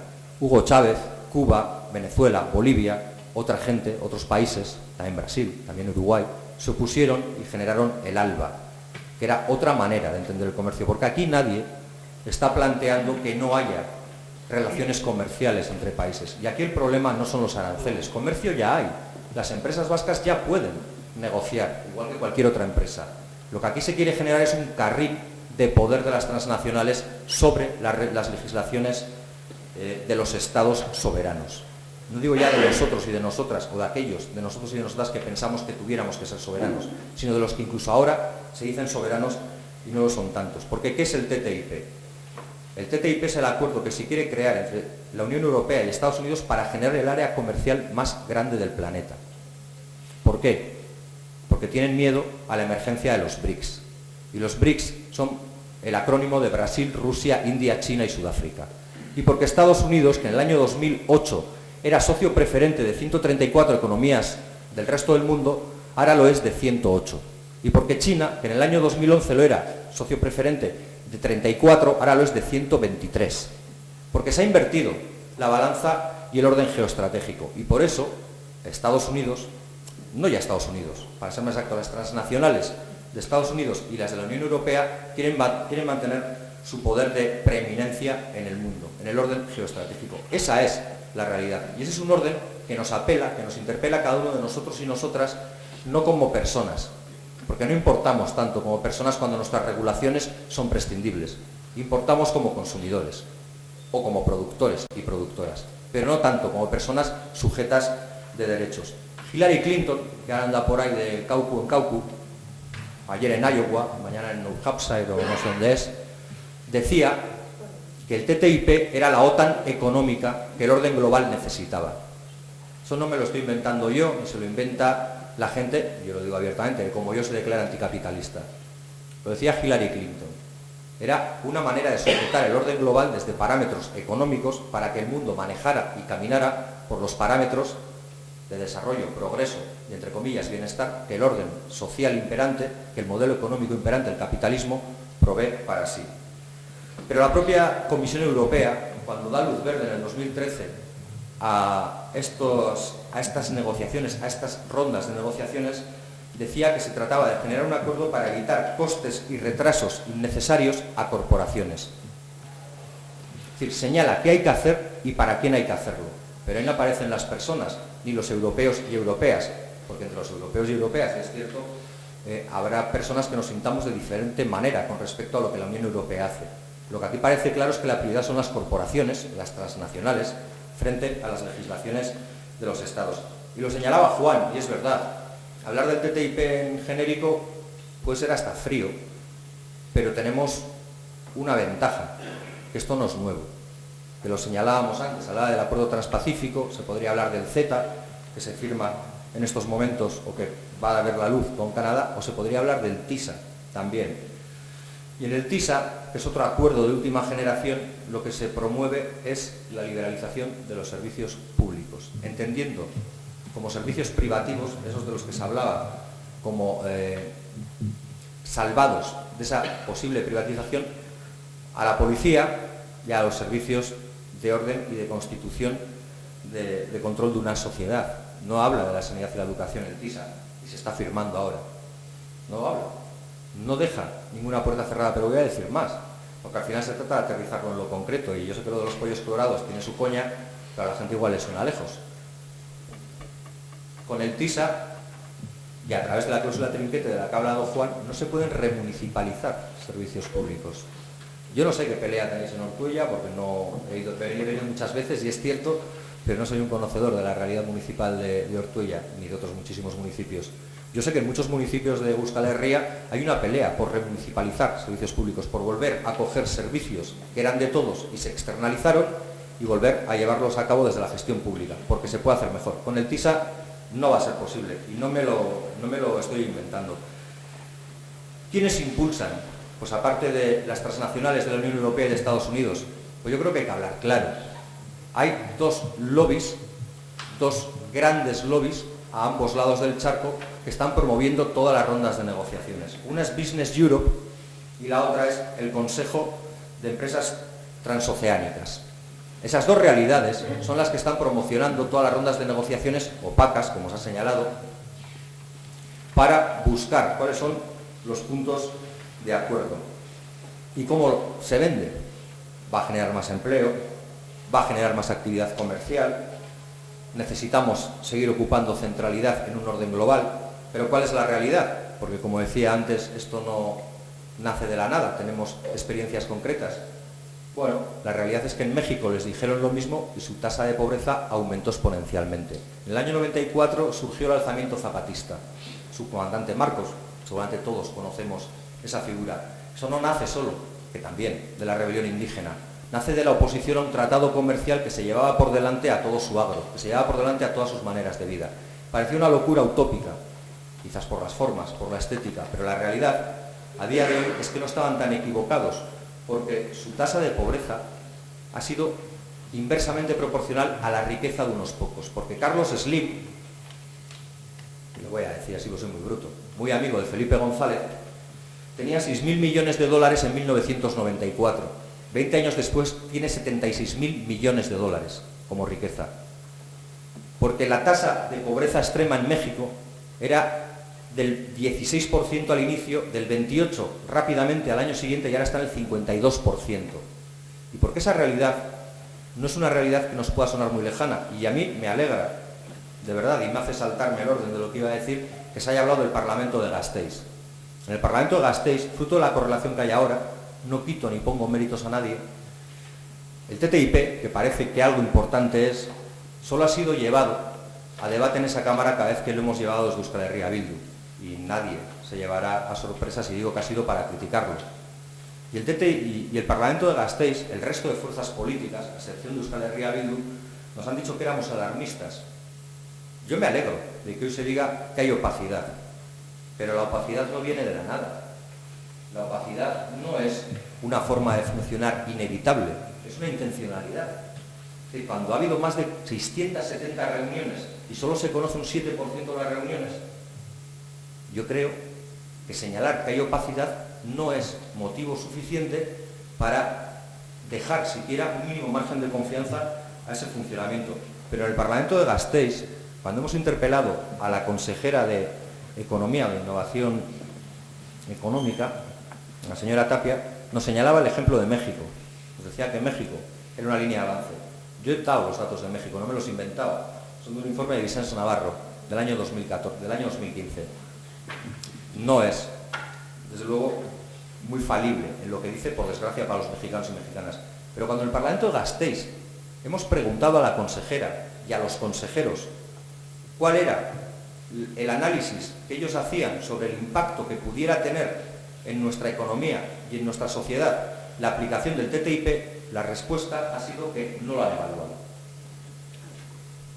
Bien, igual estamos ocupando hoy la tarde en nada, ¿eh? Igual esto es un locurón y podríamos habernos puesto a hacer un cineforum y nos ha dado por hablar del TTIP, pero parece que no. Parece que el TTIP tiene importancia y la respuesta del gobierno de Gasteiz es que ese tema no lo han evaluado, no lo han analizado. Que sobre los impactos que pueda tener en la economía no lo han analizado. Se hablaba antes de los impactos económicos. Se han manejado dos cifras. Una es que va a generar 600.000 empleos directos, la otra 1.300.000. Aclarémoslo, en el conjunto de la Unión Europea. Reduzcamos o bajemos esto al terreno del Estado español, que es uno de los 28 Estados miembros, con independencia de cuál sea el lugar de preeminencia que ocupe a la hora de captar más empleos directos. Evidentemente, de los 600.000 o del 1.300.000, siendo 28 y por muy alto que estés, se rebaja bastante. Bajémoslo ahora a la comunidad autónoma vasca y veamos de cuánta cifra de empleo directo real estamos hablando. Y luego comparemos esa cifra de empleo directo con lo que dice la editorial del Correo de hace unos meses. No ya nosotros, la editorial del Correo. Rebajando un 90% las previsiones de empleo en coherencia con lo que Joseph Stiglitz, el premio Nobel al que se ha aludido, decía, y en coherencia con lo que ya ha pasado en otros lugares donde se prometieron creaciones de empleo equivalentes que no se han dado y que se han visto reducidas en un 90%. Pero lo que sí que podemos ver es la destrucción de empleo. Y podemos ver que a través de la imposición de normativas muy concretas se atenaza nuestra capacidad para hacer cosas. Yo vuelvo a ser bruto. Si nosotros decidiéramos dotarnos de un marco regulatorio protector para nuestro medio ambiente, por ejemplo, oponiéndonos al fracking, o en defensa de los derechos sociales y laborales de nuestra gente, por ejemplo, exigiendo las cláusulas sociales en la contratación pública, y si ya pudiéramos ser capaces, hasta en la privada. Este marco regulatorio, el del TTIP, nos crujiría a través de demandas multimillonarias. Y no es un miedo ni un discurso histérico. Es que esto ya está pasando y lo ha señalado Juan. Ya ha señalado el ejemplo de Uruguay, pero podríamos hablar de otros muchos ejemplos. En Egipto, en virtud de un tratado parecido, a Veolia, es una empresa que lleva los autobuses de Bilbao, seguramente que tuvo muchos agasajos en su momento, Veolia denunció al gobierno de Egipto porque el gobierno de Egipto decidió incrementar el salario de esos trabajadores hasta equipararlo con el salario mínimo. Claro, quebraba sus expectativas de negocio o de beneficio a futuro. Porque esta es una de las trampas que incluyen los tratados. En la lógica de la demanda y con independencia del carácter del tribunal, la demanda no se hace por lo que pierdes en función del cambio de legislación. Es decir, si aquí una empresa, para que se me entienda bien, decide invertir dinero para explorar las posibilidades del fracking, y esto no es una imaginación, esto está pasando aquí, en este país, SESA está haciendo que eso pase en este país, en Araba y en otros lugares, para explotar o para investigar la explotación del fracking, esa empresa mañana podrá demandar con el TTIP en la mano al gobierno vasco con una cantidad multimillonaria si detecta que había gas por esquisto. Y si detecta que había gas por esquisto y que podía explotarlo y que podía sacar no sé cuánto dinero, podrá demandarnos por el dinero que va a dejar de ganar. Eso es, en términos, no sé si muy económicos, pero desde luego, desde mi sentido común, que entiendo que no tiene por qué ser mayoritario, una verdadera aberración democrática. Pero pasa con más. El ISDS, se hablaba que es el tribunal no sujeto a legislación soberana de países, se está aplicando en otros tratados, como decía Juan, como el CETA y el TISA. Y yo solo voy a citar, para ir terminando y ajustarme al tiempo que se me ha dado, pequeños ejemplos. Se habla de las legislaciones y se habla de Estados Unidos y se dice que Estados Unidos ha firmado solo 2 de las 8 recomendaciones de la OIT, la Organización Internacional del Trabajo. Entre las que no ha firmado, por ejemplo, está la que le permite poner en pie prácticas antisindicales, antihuelga, o las que restringen el derecho de igualdad de acceso a un puesto de trabajo entre mujeres y hombres. Y además ha dicho Estados Unidos que no tiene ninguna intención de modificar su legislación laboral. Si en un acuerdo hay una posición de fuerza y una de menos fuerza, no sé qué hace pensar que la posición de menos fuerza vaya a imponerse sobre la posición de más fuerza, sobre todo cuando no hay tratado internacional en la historia de los últimos 30 años que haya conseguido eso. No lo sé, pero lo temo. Hablo de otro elemento, porque se hablaba aquí del beneficio de las empresas. Yo prefiero hablar del beneficio de las empresas, digo de las personas, perdón. Hay una cuestión que es el principio de cooperación regulatoria, ha ido cambiando de nombre, pero el que determina que la legislación de un polo, Estados Unidos, tiene que ser equivalente con la legislación del otro polo, la Unión Europea, para que las empresas puedan actuar sin tener que encontrarse esos obstáculos de los que hablaba la Comisión Europea que impidan su desarrollo. Hay un elemento en la Unión Europea que funciona y opera que se llama el principio de precaución, que hace que un producto no pueda ser comercializado hasta que no está científicamente comprobado que ese producto es inocuo, no afecta a la salud de las personas. En Estados Unidos funciona al inverso. En Estados Unidos puedes comercializar cualquier producto y solo cuando se demuestre que es nocivo para las personas podrá retirarse la comercialización, entendiendo que los procesos de detección de los riesgos son largos en el tiempo y que, por tanto, el daño causado puede ser irreparable para decenas de miles de personas. Y hablo de otro elemento y termino ya, por no hablar de los pollos colorados, que eso lo hemos hecho en muchas charlas. Los medicamentos. En la actualidad, en la Unión Europea, el tiempo que un laboratorio médico puede explotar en régimen de monopolio un medicamento, suponiendo que con eso consigue amortizar todo el gasto que ha empleado en la investigación para dar con ese nuevo medicamento, es de 10 años. En Estados Unidos es de 20 años.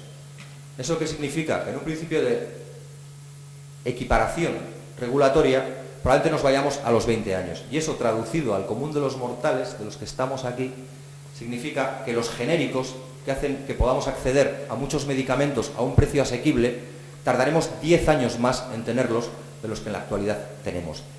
Yo no veo, desde luego, la mejora para la calidad de vida de las personas, yo no veo un mayor progreso ni un mayor bienestar en quitar todas las barreras, todas las protecciones que los gobiernos establecen para sus sociedades y darle todo el poder a las transnacionales, a las multinacionales. Yo lo entendería desde una lógica comercial. Si yo vendría aquí a hablar en nombre de una transnacional, si no es el caso de nadie, yo estaría hablando de las bondades, del progreso que podría tener esto, si tuviera la cara suficiente para hacerlo. Pero es que no es el caso. Y como ciudadano, como ciudadana de este país, yo no encuentro, y termino ya, un solo motivo para ceder un solo gramo de mi soberanía a unas transnacionales que se deslocalizan cuando les da la gana. Aquí se ha hablado del pequeño comercio y se ha hablado de realidades quizás intangibles. El sábado tuvimos una manifestación en Sestao, porque parece que el ACB va a cerrar durante un tiempo largo. En el año 2006 el 20% de las acciones del ACB eran públicas y se vendieron. Y se vendieron con un compromiso a ArcelorMittal, que durante 10 años no deslocalizaran. ¿Sabéis cuándo se hizo la firma? En el 2006. 2006 y 10 años después es 2016. Han tardado poco. Han tardado poco.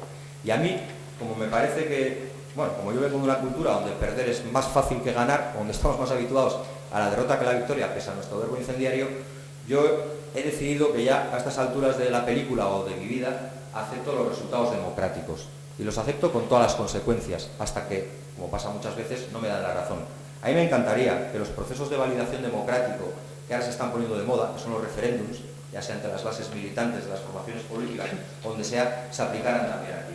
Es decir, si es bueno que las bases de una formación política validen si hay que entrar a un gobierno, en España o donde sea, para que así la decisión sea participada, a mí me gustaría que quien vaya a gobernar en el Estado español sea capaz de poner entre sus líneas rojas, o naranjas, o magentas, como quiera, la necesidad de que se articule un referéndum en el Estado español para que la población decida si queremos formar parte de esta nueva realidad comercial que será la unión del TTIP entre Estados Unidos y la Unión Europea. Porque si no, nos pasará como el año 86. Euskal Herria dijo OTAN ez, España dijo OTAN de entrada no, y al final acabamos en la OTAN.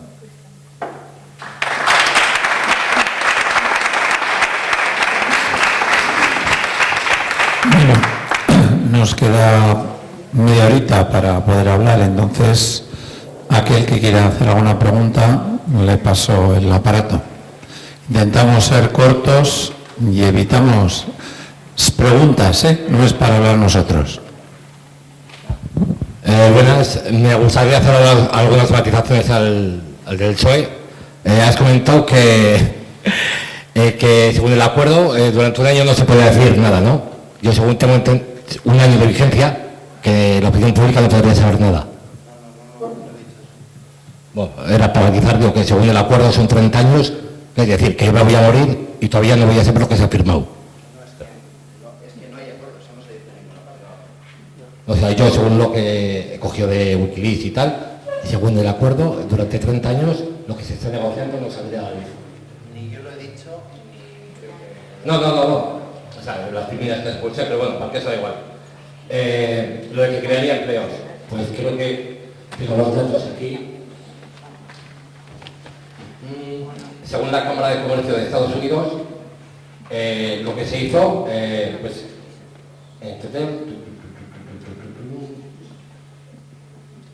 o sea, se estimaba que iba a haber unos 20 millones de puestos de trabajo. Al final lo que se hizo, se perdió 1 millón de puestos de trabajo. Y eso lo dice la Cámara de Comercio de Estados Unidos. Que no lo dice ningún grupo de Italia, que ellos mismos reconozcan que de 20 millones que se iban a crear, perder 1 millón, y aquí quiero hablar 1 millón y medio que se van a crear. Según la Universidad de Massachusetts, que es de las más prestigio que tienen, en Europa se perderían también, que lo tengo por aquí, entre medio millón y 1 millón. O sea, luego hay las organizaciones, al final la TTP, que son los números, los otros, pero estos son independientes. O sea, perderíamos entre medio millón y 1 millón. Y luego aparte, cada persona perdería entre 1.000 y 6.000 euros al año. Yo, según una universidad independiente, que ni te da ni me viene esto. Ya a ver cómo lo veis vosotros. A ver, yo muy rápido. Primero, esos datos no los conozco, que muy rápido, que yo los datos de esa universidad no los conozco. Yo en la primera parte de la exposición, quiero que se entienda, lo que he hecho ha sido una exposición de cómo se ha y los datos he indicado, y además en la diapositiva estaba, que son los que puso encima de la mesa el informe de la comisión. Entonces, esos son los datos de la comisión. Me imagino que habrá miles de datos de estadísticas de universidades y nos dirán una cosa, otros dirán otra. No lo sé, es decir, en primer lugar, el acuerdo, ya te digo, antes me has dicho pues, que en Estados Unidos se han perdido... Es que, a ver, el acuerdo no existe, por lo tanto, si se han perdido empleos en Estados Unidos no es ni por el acuerdo ni deja de serlo, porque es que el acuerdo no existe a día de hoy. Entonces, no sé a qué estudios te estás refiriendo. No, o sea, con el tratado que se firmó con México, supuestamente se van a generar 20 millones, igual lo he explicado yo mal, perdón, se van a generar 20 millones de puestos de trabajo, que es, o sea, lo que se firmó allí, se va a firmar aquí. Allí se van a crear 20 millones, no se crean 20 millones.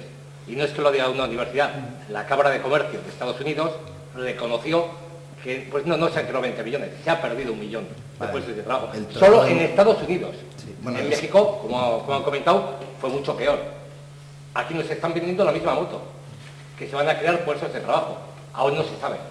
Pero si en Estados Unidos se van a crear 20 millones y ya desaparece 1 millón, ¿aquí qué nos va a pasar? No, yo evidentemente, yo no soy futurólogo y ninguno de los que estamos en esta mesa tenemos una bola de cristal para ver el futuro.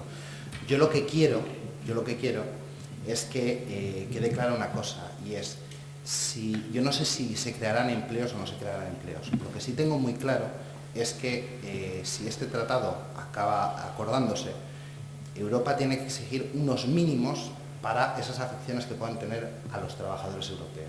Y esos mínimos son, lo hemos dicho antes, el cumplimiento, la ratificación por parte de Estados Unidos de los 8 acuerdos de la OIT y que no se bajen los estándares laborales de Europa. Ese es mi punto de partida.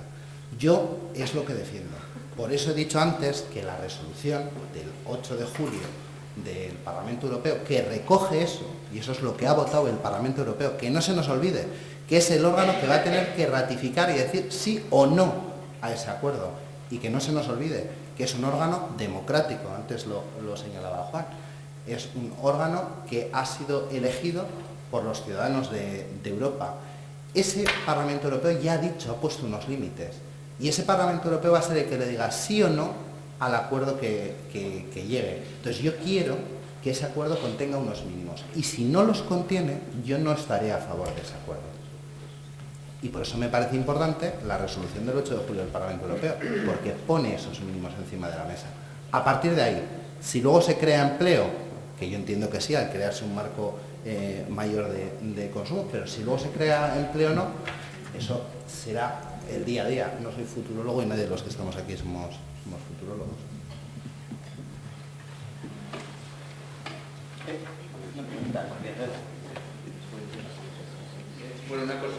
Ya veis que están colocados en plan de partido de tenis de dobles, pero lo interesante es que les echemos pelotas para que ellos jueguen.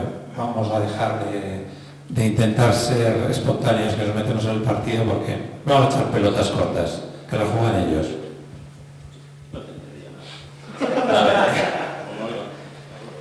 Bueno, yo como soy muy ignorante no tengo ni puñetera idea de todo este tema que habláis, pero me voy a hacer el cuento la vieja y voy a ver si lo que yo pienso tiene algo que ver sobre algún punto en concreto. Vamos a ver. En principio, el comercio lo tenemos entre Estados Unidos y Europa. La diferencia que puede haber es que en Europa hay unos elementos que condicionan más los productos que se van a vender a Estados Unidos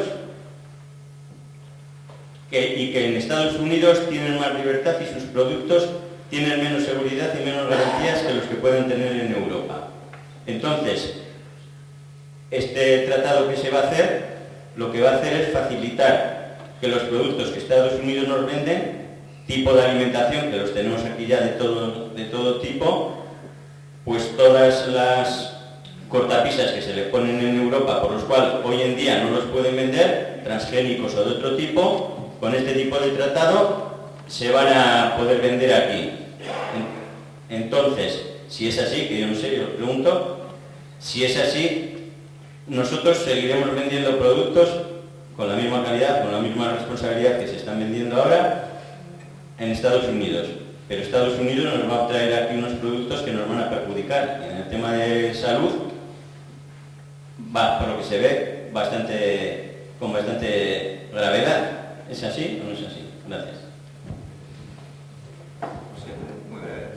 Básicamente sí, pero no solo, desde mi punto de vista, no solo tiene que ver con la balanza comercial. Si aquí te llegan productos más insalubres o que consiguen a través de la redensificación y la agroindustria invadirlo todo, tú vas a acabar con tu agro. Y seguramente a todos en el cole, con independencia de lo que hayamos estudiado luego o nada, nos enseñaban que un modelo de país, de sociedad, se sostenía en 3 sectores: el industrial, el de servicios y el primario, el de la agricultura. Yo no creo que sea aventurado, porque lo hemos visto en otros lugares, decir que si abrimos las puertas a esa desregulación total, nuestro agro acabará desapareciendo. Y para quienes creemos en los circuitos cortos, para quienes creemos en otros modelos de economía más social, más colaborativa, economía más pegada al territorio, no por una cuestión de chauvinismo ni de identidad, sino por una cuestión de calidad de vida, eso nos pone a los pies de ser un producto de consumo. Yo no vivo muy lejos de aquí, vivo en Ezkerraldea. Yo no sé, si supongo que la vida dentro de 50 años tiene que ser que nuestro ocio sean los grandes centros comerciales y nuestra gran ilusión sea ir al baile de graduación con un vestido, con un traje azul súper horroroso con chorreras. Eso ya lo veo en las pelis. Yo no sé si es lo que nos tratan de impulsar. Termino con una cuestión, porque esta nos suena a todos. Adelson, que era quien quería hacer Eurovegas en Alcorcón, tuvo ahí su peleita para hacerlo en Barcelona o en Alcorcón, no era un tarado, era un pionero. Lo que Adelson pretendía con el TTIP se puede hacer perfectamente. Adelson lo que pretendía era: dame los terrenos como yo los quiero y déjame que yo los regule como en Las Vegas se puede hacer. Que la gente pueda fumar dentro, que la prostitución tenga unos marcos laxos, que yo pueda pagar a los trabajadores como les pago allí y que pueda obligarles a tener jornadas laborales como las que yo les obligo allí. Eso es lo que quería Adelson en Eurovegas. Pero es que eso es lo que el TTIP, desde mi punto de vista, consagraría como normal. Por tanto, el tío no era un aventado, si acaso era un pionero que intentó llegar antes de que los demás le pisaran el business. Pues básicamente no. Y te leo. El acuerdo mantendrá plenamente los estándares de seguridad alimentaria y la forma en los que la Unión Europea los establece. No debilitará en absoluto los elevados estándares de seguridad alimentaria de la Unión Europea, ninguno en absoluto. seguiremos regulando de la misma forma cuestiones como organismos modificados genéticamente y la seguridad alimentaria.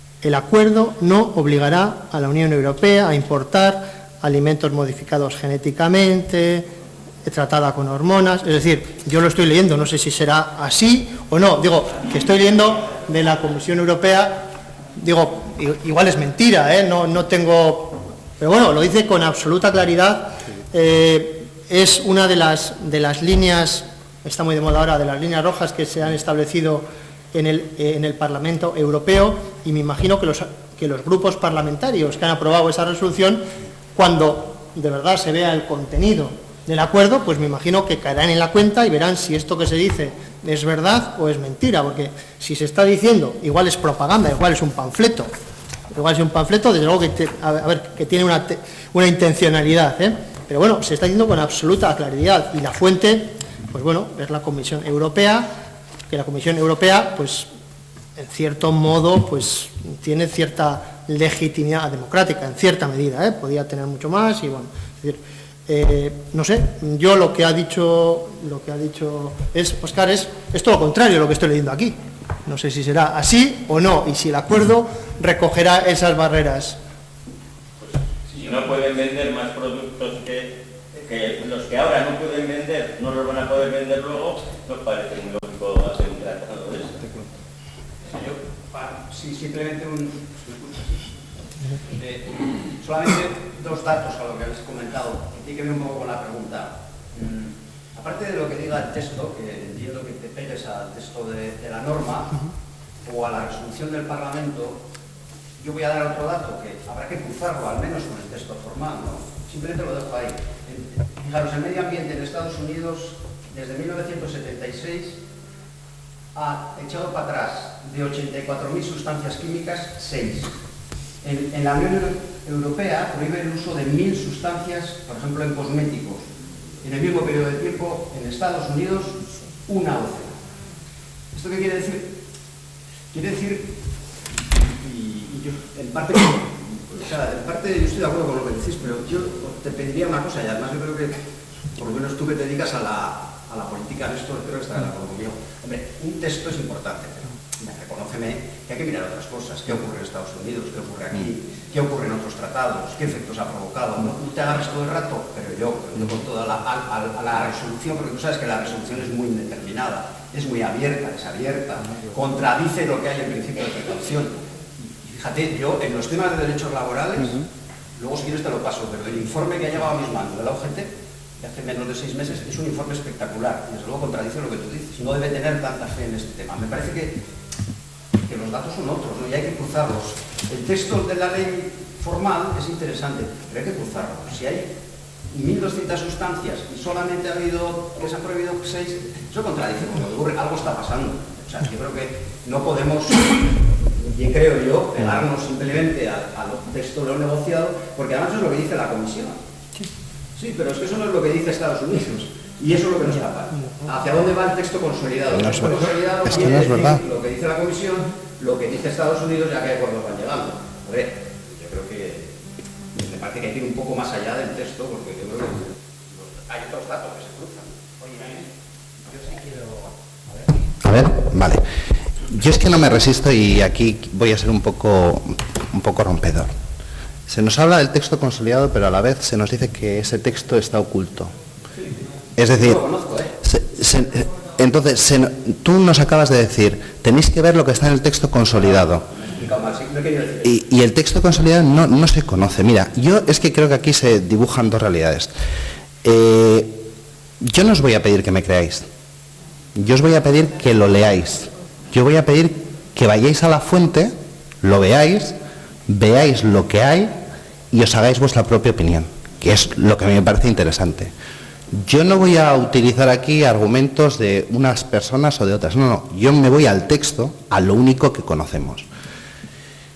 Y lo que conocemos a día de hoy, y yo no puedo estar de acuerdo con varias cosas que se han dicho, y es básico para el debate, se nos ha dicho que la resolución del 8 de julio del Parlamento Europeo no sirve para nada. Pues yo lo siento, no lo creo. No lo creo. La resolución del 8 de julio sirve para mucho. porque el órgano que va a decidir pone las líneas rojas, como se decía antes, y dice, esto es lo que estamos dispuestos a que este acuerdo pueda traer.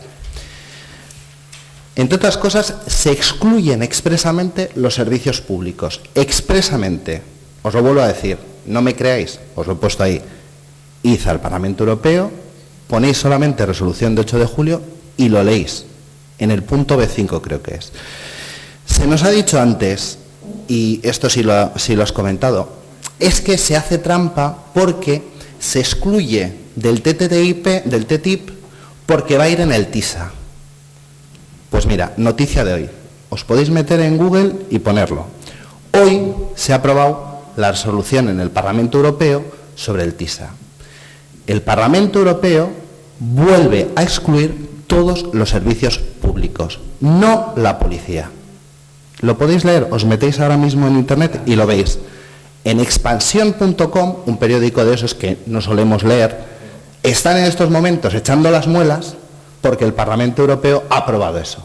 Por ejemplo, un límite importante. Por lo tanto, los servicios públicos quedan excluidos. Pero no me creáis, id y verlo. Segundo, con el tema de los jueces. Termino. Con el tema de los jueces. El tema de los jueces se ha dicho, no, es que quiere decir una cosa, es interpretable. Oye, por favor, hay que leerlo claramente. Si es que no hace falta interpretar absolutamente nada. Si es que habla de jueces profesionales, lo dice el texto. O sea, el acuerdo dice jueces profesionales. Y es que es más, incluso en la declaración que hizo en septiembre la comisaria, si es que ya se han puesto cómo va a ser la fórmula de acceso, que es como en la Corte de la Haya. O sea, es que mayores estándares que esos, a mí se me ocurren pocos.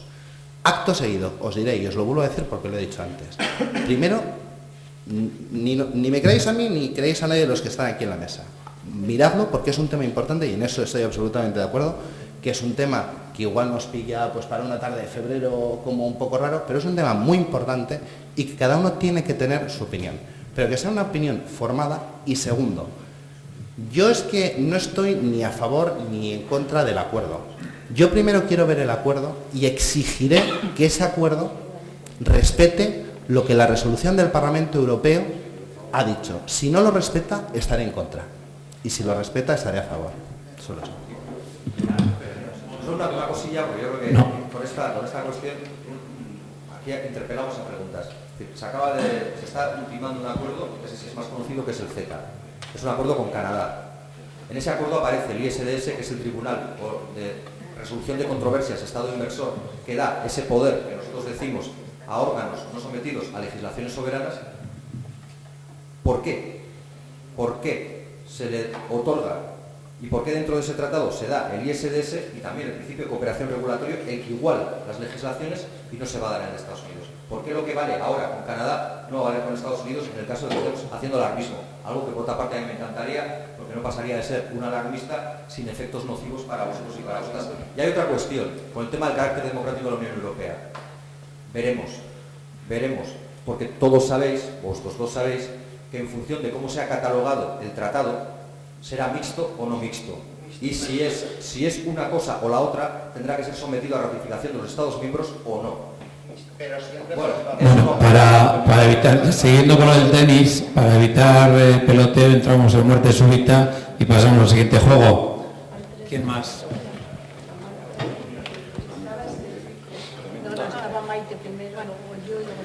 Yo, solo quería hacer una pregunta, creo que es muy directa además. Si con tanta opacidad y ellos tienen bastante información, vosotros no habéis aportado prácticamente nada, a mi entender. ¿Hasta qué punto un partido, tanto PNV como PSOE, tú dices que te quedas ahí un poquito en el limbo a ver si así o no, ¿hasta qué punto un partido puede aprobar el tratado o mojarse en él sin tener ni información, la opacidad que habéis estado repitiendo todo el rato, porque ha sido más que nada eso lo que habéis aportado, y ellos teniendo tanta información dentro de esa opacidad? O sea, es que lo que quiero que me expliquéis es cómo los partidos pueden llegar a apoyar algo que desconocen. Bueno, no voy a hablar por él, porque además creo que él no viene como ningún partido político, eso para empezar. Yo sí vengo como el Partido Socialista. 3 cosas. La primera, yo aquí te he aportado información objetiva. Tú decides si te vale o no. Yo aquí te he aportado información objetiva, a ti y a todos. Os he aportado la resolución del 8 de julio, ni más ni menos. No te he interpretado absolutamente nada. Si lo que querías era que te interpretara cuestiones, bueno, yo prefiero que vosotros interpretáis, ni más ni menos. Yo aquí no he venido a convencer a nadie. Segundo, mi partido político con el TTIP tiene una postura muy clara, no soy yo. Nosotros aprobamos, como he dicho antes, el inicio de las negociaciones y nosotros exigimos que cuando haya un acuerdo, ese acuerdo respete una serie de líneas rojas. Esas líneas rojas son las expresadas ahí. Y tanto yo como mi partido ha expresado que solamente estará a favor de ese acuerdo si se respetan esas líneas rojas y si no, no. Y tercero, con respecto a la información, yo si quieres te aburro con todos los datos que tengo de especulaciones hacia un lado o hacia otro. A mí es que me parece mejor, y yo por lo menos así siempre lo he entendido en los debates, es tratar de plantear cuáles son tus posturas sin intentar convencer a nadie, para que el resto de la gente pueda opinar. Y esa es mi fórmula. Yo he intentado ser lo más objetivo posible en la exposición, dando mi opinión también, pero en la exposición lo más objetivo posible y, hombre, sí te he aportado información, ¿eh? Cuando tú me dices como que ese texto va a marcar líneas rojas infranqueables. No, no me he dicho eso. He dicho las líneas rojas del Parlamento. Sí, las líneas rojas del Parlamento en ese documento. Documento que yo creo que te lo has leído. Tiene huecos y espacios interpretativos importantes. Como toda norma. Bueno, pues entonces, vale, entonces ahora nos ponemos de acuerdo. Entonces no me eches en cara como que yo todo lo que he dicho, tú eres objetivo. Has dicho, le has contestado, permíteme, a la compañera que tú eres muy objetivo. No me digas eso, tú eres objetivo porque la música del tratado al Partido Socialista, por su tradición, le suena bien. La música, quizás no la letra, pero la música del libre comercio, crecimiento económico y perdona que te lo diga, y ladear un poco los derechos colectivos y sociales, no incorporándolos al comercio, es una realidad que tenéis ahí. Y además es una realidad que el propio Partido Socialista sabes que tiene dificultades, porque tú sabes que los socialistas franceses, los socialistas belgas, no comulgan las mismas posiciones de vosotros. Oye, tú sabes, para dejarlo claro, ya que lo has dicho, tú sabrás perfectamente que la inclusión de las demandas de los derechos laborales son por enmienda socialista, ¿no?, en la resolución del 8 de julio. Y además, entre otros, del Partido Socialista Obrero Español. Entonces, eso en primer lugar, para dejarlo claro. Segundo, yo el texto de la resolución efectivamente me lo he leído, pero es que la resolución, por supuesto que es interpretable como cualquier norma, por eso somos abogados. Tú has hablado de que somos colegas de profesión, nos ganamos la vida defendiendo en los tribunales algo que una persona opina, que la norma dice una cosa y otro que opina que dice otra. Y eso es así, efectivamente, en cualquier norma existe. Pero yo aquí me mojo, yo lo digo, la resolución del 8 de julio sí establece la posición del Parlamento. Cuando hablo de línea roja, hablo de la posición del Parlamento ante esa negociación. Entonces, el Parlamento Europeo se retrata. Y después, cuando le llegue la ratificación de ese acuerdo, si no se recoge, quedará hecho jirones, porque se ha retratado previamente, por cierto, sin que nadie se lo haya pedido. Y yo lo adelanto, y además es que a mí me gusta mojarme, y Óscar me conoce, yo me mojo. Si no recoge eso, yo estaré en contra, ni más ni menos. Para ver si me puedes ayudar a buscar en expansión dónde se dice eso, porque yo lo que veo es que los sindicatos piden que no se incluya eso, pero claro, la petición de los sindicatos, viendo lo que ha hecho Juan sobre lo que dice UGT y el resto, que es contraria al TTIP, no parece que decline, como tú señalabas, pero vamos, no me equivoco yo. Ya digo que soy muy torpe y estaba aquí intentando buscarlos donde estáis, porque me extrañaba. Aquí, Óscar. Sí, pues yo lo que veo es que los sindicatos de la Unión Europea piden excluir los servicios públicos del Tratado Global del TISA. El Parlamento Europeo pide excluir los servicios públicos de un acuerdo global. Pero no es soberano, porque no lo ha excluido, porque tiene que pedir que lo excluyan. Porque tiene dificultades para que lo excluyan. Porque hoy lo que ha hecho, como bien sabes, lo que ha hecho el Parlamento Europeo es dar la resolución sobre el TISA como se hizo el 8 de julio con el TTIP. Ni más ni menos. Es que el Parlamento decidirá sobre el TISA cuando le llegue.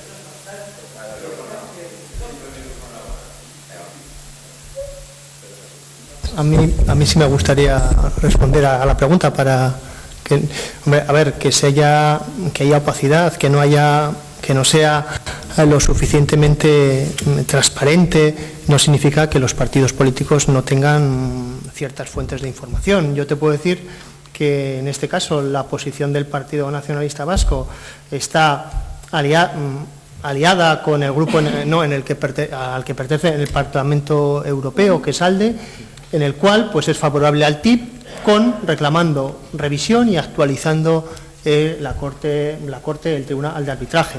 La resolución del Parlamento Vasco en la misma dirección, favorable al TIP, con las correcciones que se establecen pues fundamentalmente en el acuerdo del Parlamento Europeo, que son el mantenimiento de los estándares sociales, laborables. En base a eso toman las decisiones los partidos. Yo lo que he pretendido trasladar, que bueno, ya veo que no lo he conseguido, es que bueno, pues que las empresas están mirando hacia donde están mirando, nos guste o no, y que el comercio está en esa dirección. Aquí se han mencionado una serie de países de la Alianza del Pacífico, bueno, no de Sudamérica, y casualmente son los países menos atractivos para las empresas vascas. No sé por qué, es decir, son los menos atractivos. Los más atractivos son aquellos que están dentro del marco de la Alianza del Pacífico.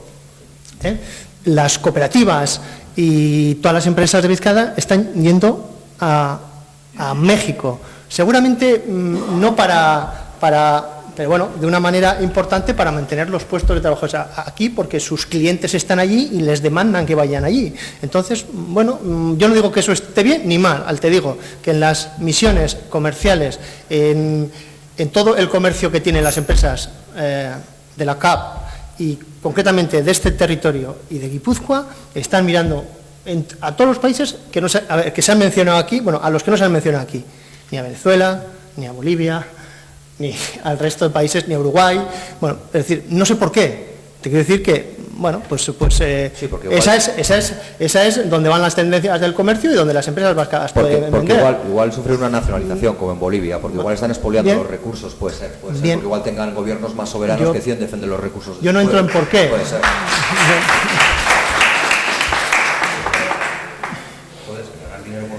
Bueno, yo no creo que es ganar dinero por ganar dinero. Yo creo que... Pero es que a lo mejor, y ese es otro debate, que solamente no tiene que ver con el TTIP, tendríamos que pensar que cualquier industria, porque se apellide vasca, no tiene por qué ser honesta. A lo mejor lo que está haciendo Iberdrola, otras transnacionales en América Latina, tendría que ser objeto de revisión para quienes decimos que queremos construir una sociedad. Yo no estoy hablando de las grandes, estoy hablando de las empresas pequeñas y de las cooperativas. No estoy hablando de otras. Y en China también están. Yo digo que casualmente en los países no están. No están. Fíjate que el término que antes comentabas, ¿no? que por cierto, parte de lo que estás diciendo ya lo dijo el Senado español en el 2010, ¿no? Hablaba para las empresas españolas, y ahí, desde el Senado español, incluía a las vascas, hablaba del eje del mal, ¿no? Y el eje del bien. Te quiero decir, sí. En el tema de la inversión, que un poco coincide con tu argumentación, de cuáles eran los países que proporcionan seguridad jurídica a la inversión y al comercio, y por lo tanto no se lo van a tocar, ¿no? Respecto a otros países que ponen en riesgo la seguridad jurídica de las inversiones. ¿Sabes cuál es el problema? Que en derecho internacional, la seguridad jurídica de los hombres y mujeres que viven en el planeta por la vía del sistema internacional de los derechos humanos es superior, a mi parecer, y además lo podría defender técnicamente hablando, tienen una jerarquía superior a la seguridad de las inversiones. Ese es el conflicto. Cuando tú colocas, ¿qué seguridad jurídica colocas encima? Las dos deberían ir de la mano, pero no van. Alguien dice que no tiene que tener cierta seguridad una empresa que invierte. Yo estoy a favor, pero de la mano de la seguridad jurídica de los derechos humanos. Esto, permíteme, y yo creo que una organización como la tuya además podría jugar un papel, yo creo que juega importante, asesorar a las empresas para que crucen en su internacionalización los derechos humanos.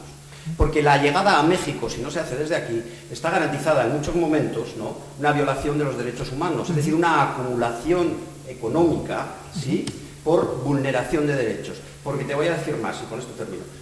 Tan denostado, y no voy a hacer una defensa más que puramente técnica jurídica, de Bolivia, ¿no? Con el presidente Evo Morales, cuando el presidente Evo Morales gana. El presidente Evo Morales viene al Estado español. Es recibido por el presidente Zapatero. Todos los medios de comunicación, partidos, no sé si recordáis que venía con un jersey, le dijeron bienvenido presidente, pero ni se le ocurra violentar o vulnerar la seguridad jurídica de las empresas españolas en Bolivia. Nadie habló de la seguridad jurídica vía de tratados internacionales de los hombres y mujeres de Bolivia. ¿Por qué? Porque la situación de Bolivia es país tremendamente rico y tremendamente pobre, que el presidente Evo Morales, y no estoy haciendo una defensa de su gestión, ha conseguido elevar en que la gente viva un poquito mejor. Porque fíjate, la seguridad jurídica de Repsol, ¿sabes cuál era? En algunos pozos. Ganaba, antes de Evo Morales, y a mi parecer eso es codicia, un 82% frente a 18% para el Estado. Eso es codicia, eso no es ganar dinero, eso es codicia. Y además Repsol, cuando genera empleo aquí, sí, genera empleo aquí, pero que nos diga cuántas empresas interpuestas tiene en el pago de paraísos fiscales. Luego, permíteme, cuando se habla de que el interés de las empresas vascas no miran a Ecuador, no sé por qué será, pero yo solamente te digo que me encantaría que desde la internacionalización de empresas crucéis la seguridad jurídica de las inversiones con la seguridad jurídica de los derechos humanos, porque yo no quiero participar de empresas vascas cuyas ganancias se produzcan sobre la vulneración de una arquitectura jurídica que a mí no me gusta. De ahí que a veces hay contradicciones, porque ¿cuántas empresas vascas hay en China? Y en China hay una quiebra de la Organización Internacional del Trabajo brutal. Entonces, alguna contradicción hay. No, absolutas. Sí, estoy totalmente de acuerdo en lo que plantea.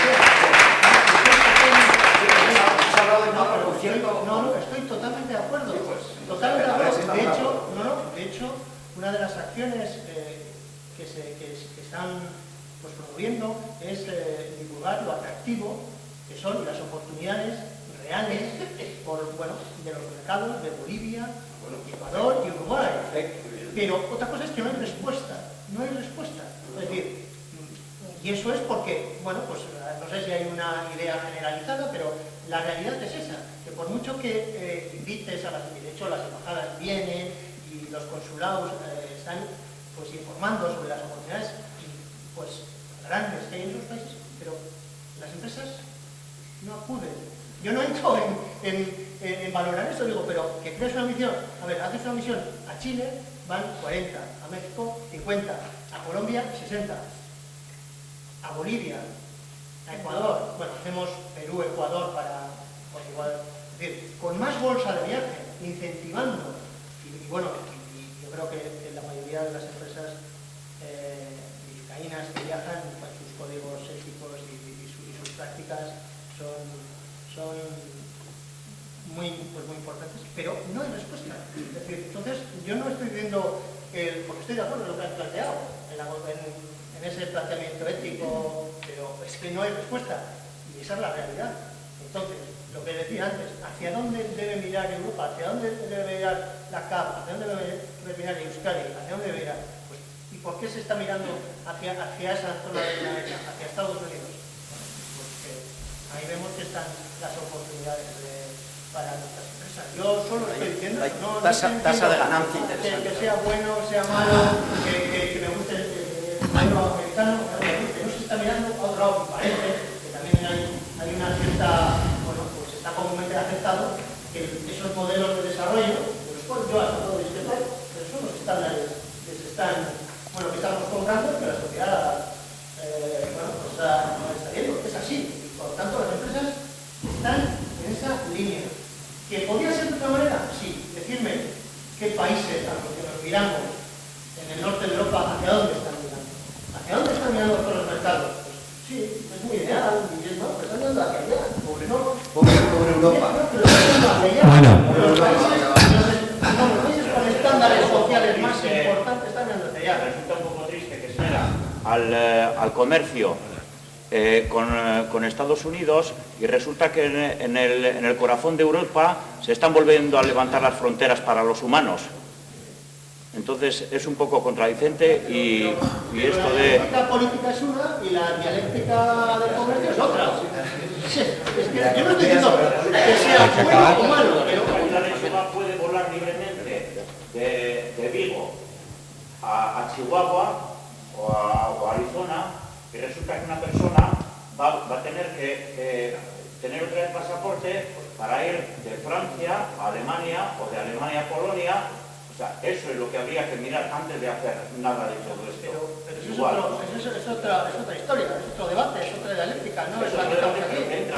Bueno, a ver, tenemos un problema siempre, aquí hay un problema siempre entre la cultura y los derechos laborales, y el ayuntamiento no acaba de resolverlo y a veces acaban las reuniones por muerte súbita. Yo creo que podemos, aquel que tenga algo que decir, pregunta y luego les dejamos un rato, que peloteen un rato. Entonces aquellos intentamos aportaciones cortas, con eso ellos recogen y hacen las intervenciones que os parezcan, ¿de acuerdo? Bueno, decirle al señor Miquel que yo también tuve la oportunidad de estar con el coordinador político de la Comisión Europea en España, el señor Josep Müller, y este señor presentaba unas predicciones para los primeros 5 años, que dicho sea de paso en un escenario ambicioso, para el Estado español, en el cual, entre otras cosas, hablaba de la creación de 335.000 puestos de empleo a 5 años. Esto en un escenario ambicioso, y esto la Comisión Europea. Esperemos que no sean maquilas. Y un aumento del salario anual del 0,72%. Mi pregunta es, bueno, esperemos también que la Comisión Europea tiene más con las predicciones del TIP de lo que lo hace con el escenario para el Estado español del déficit público, ¿no? Entonces, si predecir es difícil, como ha dicho el señor Ekain, ¿cómo es posible predecir cuando las condiciones que impondrá Estados Unidos son confidenciales? Y la segunda pregunta, son un poco retóricas, son reflexiones más que preguntas. Pero la segunda pregunta, un poco en torno a lo que ha dicho el señor Juan Hernández, un tratado de comercio incluye tribunales de inversiones, los cuales hace una discriminación favorable a los inversores extranjeros en cuanto a las reclamaciones derivadas de su inversión. Entonces, ¿qué puede traer esto? Pues bueno, pues que supongamos que nosotros queremos subir el estándar de la calidad de nuestro queso, hacemos queso aquí, y viene una empresa de Estados Unidos que tiene intereses en esas inversiones de queso, y dice, señores, ustedes no pueden subir el estándar de calidad, porque me fastidian mis inversiones. Les meto a ustedes a los tribunales. Es un poquito que me respondan a esas reflexiones. No, yo estoy de acuerdo en lo que planteas, porque yo en lo que he podido leer hay informes de todo tipo y que hablan de infinidad de cifras, y la verdad es que también parece que comúnmente aceptado que es prácticamente imposible hacer un análisis de los beneficios en PIB, en empleo que se pueda tener. Bueno, yo tengo aquí algún estudio que ha hecho la COE con la Cámara de Comercio de España, que hablan de unas cifras, pero hay otros informes que lo rebaten. Es decir, parece que es bastante complicado. El otro escenario, yo por lo que dicen la documentación que tengo, que desde luego es una muy superficial, digamos, a lo que tú planteas dice que eso no se puede hacer. Pero bueno, te lo puedo volver a leer en torno a la seguridad alimentaria, ¿no? Pero bueno, no tengo más argumentos, no tengo más argumentos que lo que he leído antes.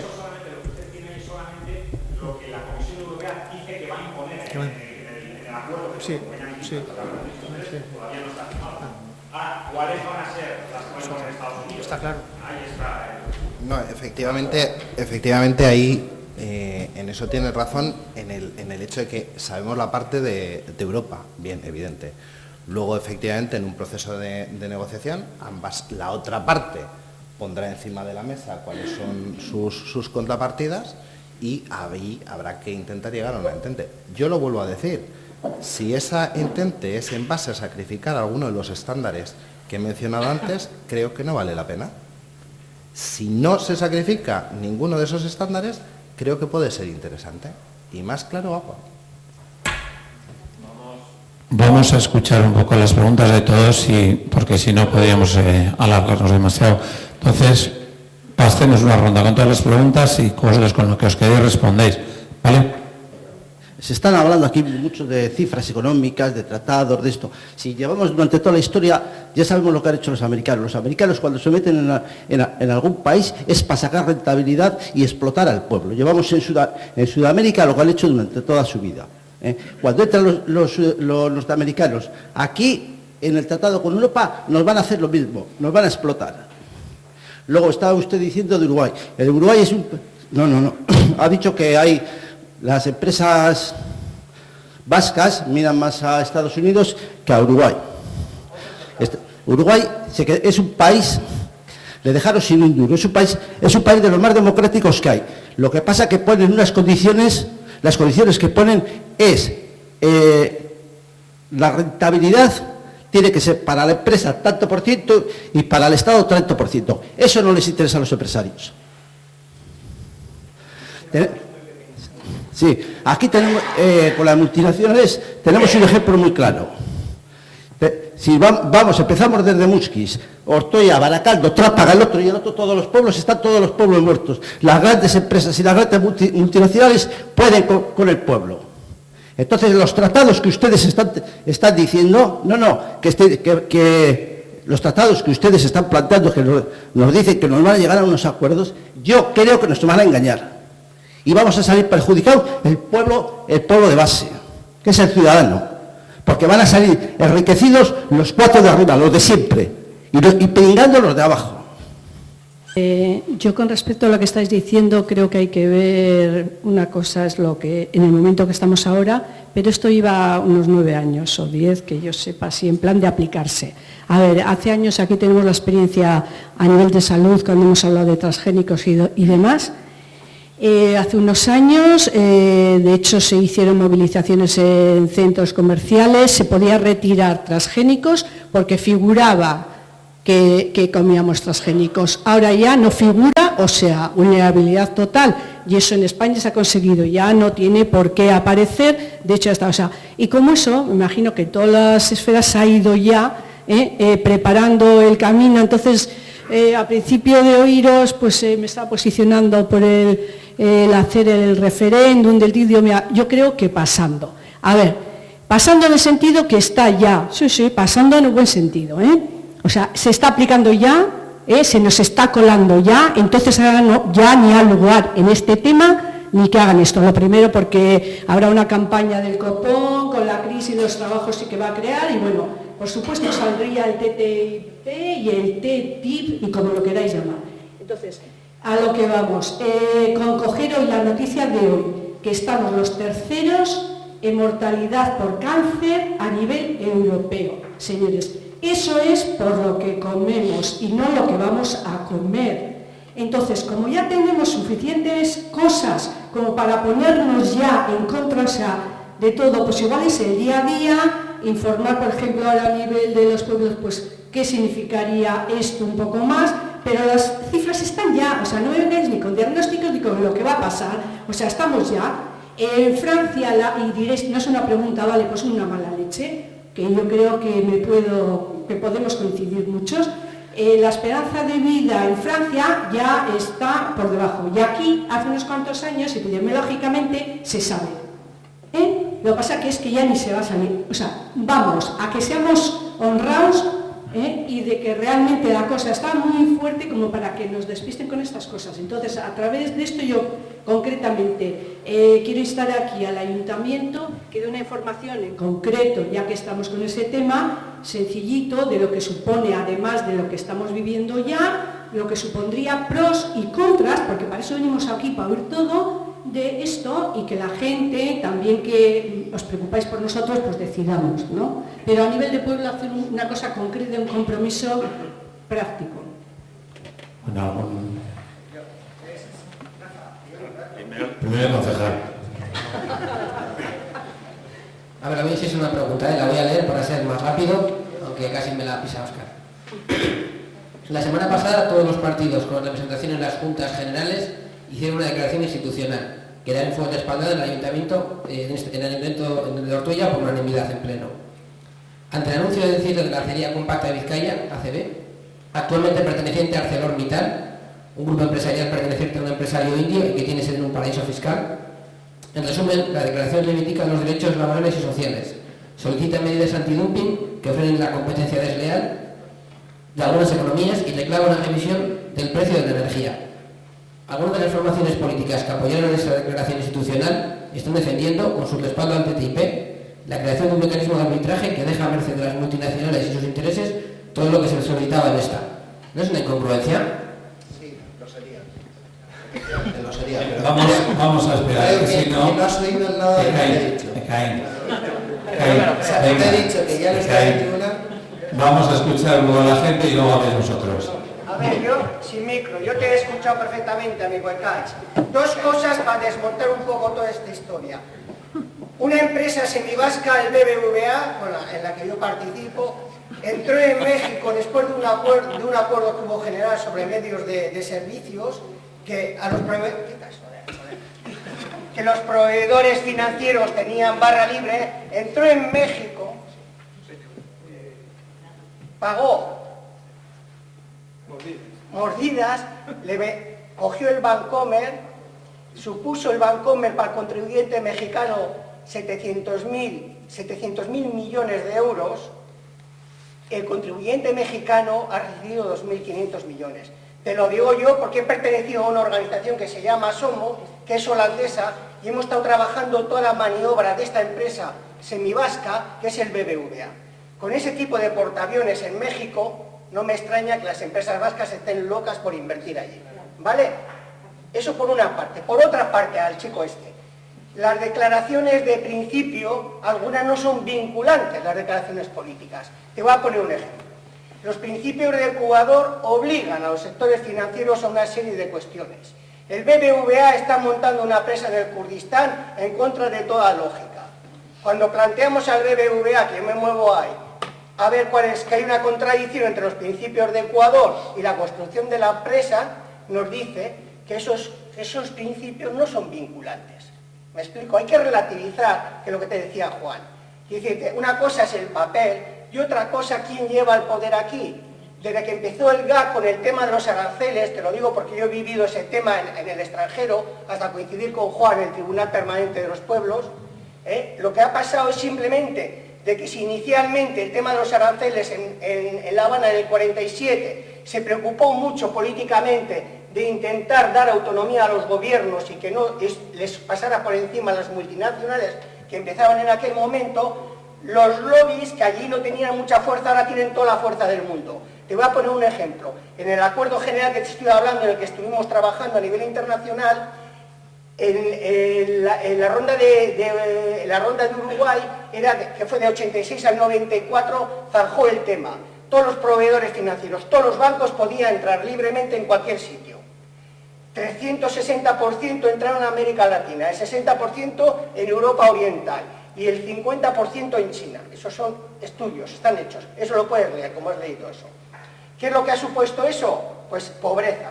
Eso ha supuesto pobreza. Y lo que nosotros hemos visto es que desde entonces aquí los lobbies han cogido mucha fuerza. ¿Qué pasó? La ronda de Uruguay no era suficiente y el lobby financiero norteamericano en el 97 la cambió concretamente en el 5º protocolo para tener barra libre. Y así, claro, el BBVA está en México como portaaviones de las empresas vascas. No va a estar con lo que ha cobrado, que se ha llevado el Bancomer por la cara y ha expulsado a los compañeros del Bancomer. Aquí concretamente no está Joaquín, es un mexicano que vive con nosotros, que en México coincidí con su hermano. Su hermano está en la calle. ¿Por qué? Porque la telemática, la mecanización de los bancos europeos pues no tienen competitividad en el tercer mundo. Y tened en cuenta que los bancos del tercer mundo son los que están más en contacto con la realidad y con los pobres, no el BBVA. Y no te cuento más del BBVA porque si no se... Habría más o les pasamos... Entonces, no repetimos. No, es por la pregunta... Pero ya veis que aquí lo de la pregunta y respuesta en este vuelo es complicado. No es preguntar. Solo quiero hacer una pregunta, básicamente para los que defendéis el TTIP. He buscado por internet un montón de cosas a favor del TTIP, solo he encontrado una, el trabajo. ¿Qué cosas, por ejemplo, a los que estamos aquí, qué nos va a traer de bueno?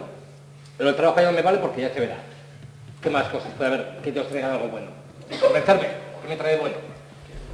Bueno, yo por hacer un poco de resumen y además como creo que entran los demás contertulios, pues me voy a referir a dos cosas fundamentalmente.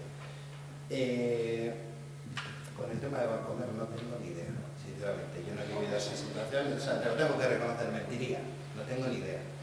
Y esto no significa que te diga que no tienes razón, ni mucho menos, no tengo ni idea. Entonces ese tema no te lo voy a contestar, aquí hay gente que sabe más que yo.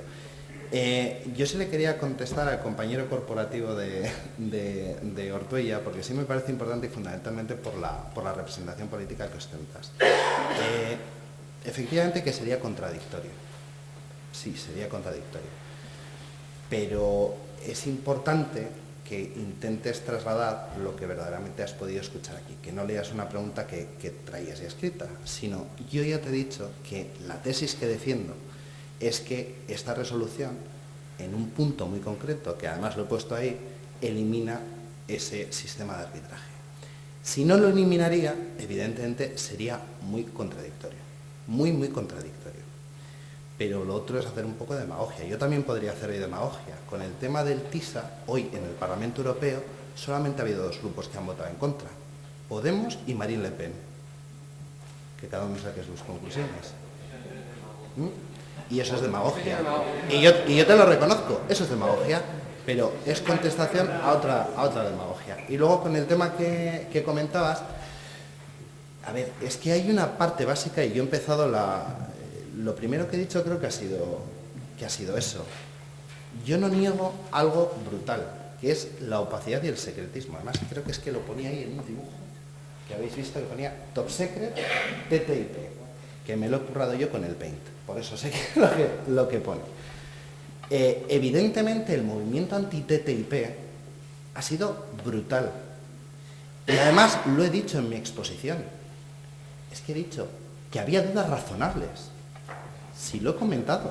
Otra cosa es lo que hayáis entendido o lo que hayáis querido oír en algunos aspectos. Pero sí es que lo he dicho.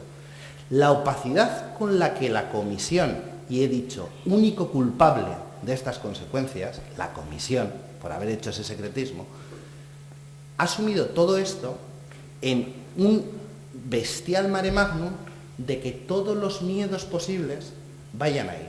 Y en algunos casos razonables, porque si a mí me ocultan algo, el primero que tiene miedo soy yo. El primero que tiene precaución soy yo. Entonces, es evidente que la Comisión, al hacer esa labor de ocultación, generó todo este movimiento anti-TTIP, que hubiera existido de todas maneras, porque todo tiene un movimiento a favor y un movimiento en contra. Siempre, siempre, absolutamente siempre. Hubiera existido de otra manera, pero esto lo hizo brutal y le dio altavoz. Y es razonable. Si se está haciendo una cosa y no se está diciendo que se está haciendo, es que a mí me parece natural que la gente salga a la calle. Por eso yo he marcado un antes y un después. Y no lo voy a repetir porque no me voy a cansar. O sea, porque no os voy a cansar. La opacidad, fatal, terrorífico y absolutamente execrable. Se pone negro sobre blanco en una propuesta de resolución y da la casualidad que los que decían antes que el Parlamento tenía que decir algo, el Parlamento lo dice y siguen utilizando los mismos argumentos como si el Parlamento no hubiera dicho nada. Hombre, pues no me parece justo. Sinceramente, no me parece justo. Yo lo digo, no he venido a convencer a nadie, entre otras cosas, porque lo repito, no estoy ni a favor ni en contra de un acuerdo que no he leído porque no existe. Y creo que no se puede estar en contra o a favor de algo que no existe. Estoy a favor de que se inicien negociaciones siempre y cuando eso sea favorable para Europa y no se baje ninguno de los estándares que antes hemos dicho. Eso es, simplemente. Voy a ser muy breve. Cogiendo lo último, no se puede estar a favor y en contra de algo que no existe. Lo que no ha sido obstáculo ni óbice para que el Partido Socialista sea a favor siempre de un TTIP que no debe de existir. Se habla de la opacidad y se habla del secretismo.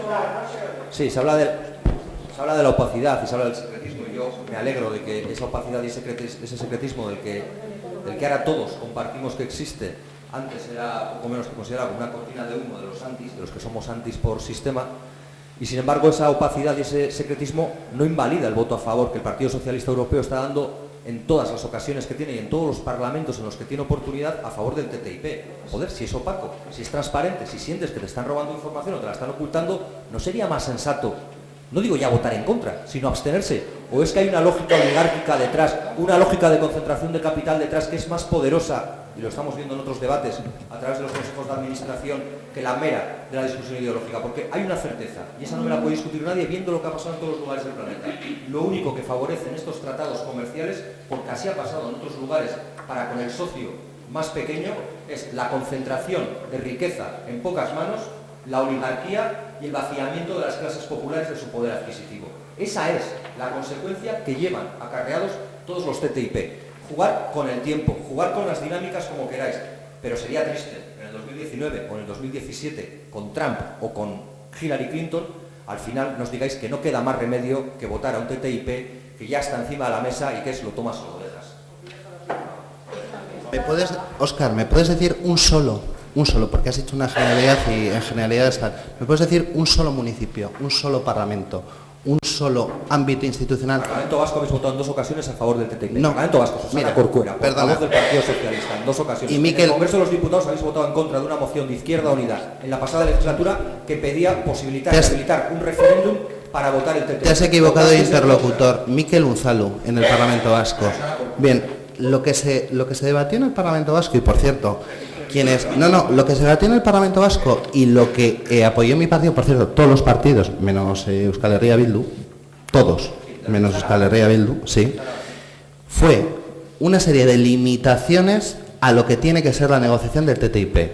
Y os lo vuelvo a decir, no lo creáis, página web del Parlamento Vasco, búsqueda, legislatura 10ª, TTIP. Solamente poned eso y miradlo.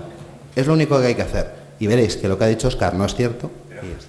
La proposición original planteaba el rechazo al TTIP por opaco y secretista y lo votasteis en contra para sacar adelante esa resolución que estás diciendo. Y toda la verdad que sabemos jugar todo. Yo digo, ¿quién con esto como para jugar regate corto? No, sí sé la que... verdad es que se plantea un debate por parte de H. Bildu que plantea la oposición al TTIP, que plantea un referéndum y que plantea la denuncia por opacidad. Y vosotros lo votáis en contra para sacar adelante ese texto en el que decís, no nos gustaría que el texto fuera y que este acuerdo llevara esas conclusiones y esas consecuencias. Esa es la secuencia. Dejamos a Juan y a Miquel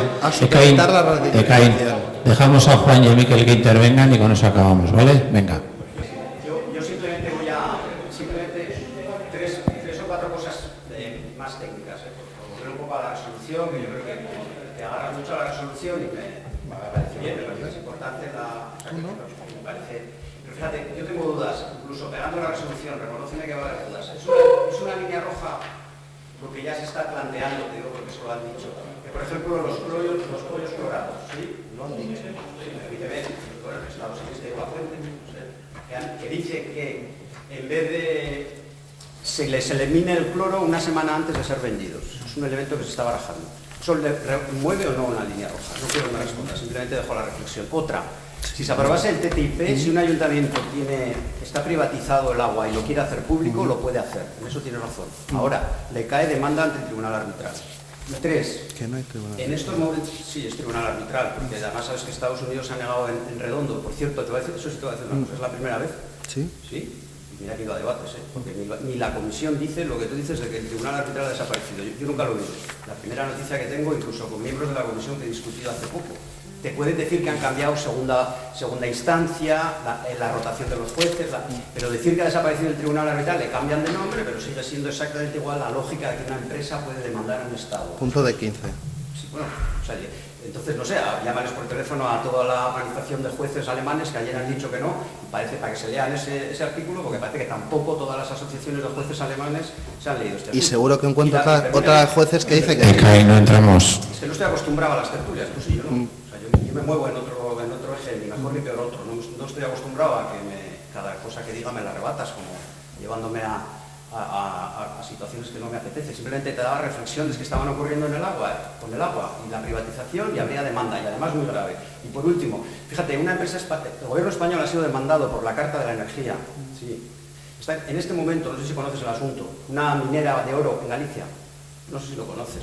La minera de oro ha demandado al gobierno gallego y por tanto al gobierno español por un dineral de lucro cesante, porque el gobierno gallego, por las presiones, al final ha tenido que ceder y decirle a la empresa, hemos terminado, una empresa canadiense, ¿cuánto le debo? X, se lo pago por inversiones. Y dice la empresa, no. A mí usted me paga el lucro cesante. Yo tenía pensado que iba a sacar oro de Galicia, iba a hacer no sé cuántas onzas de oro y me iba a forrar.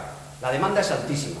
Y para INRI, para que veas cómo está el asunto, la Carta de la Energía permite que una empresa pueda demandar a un gobierno, pero tiene que haber un tratado internacional comercial.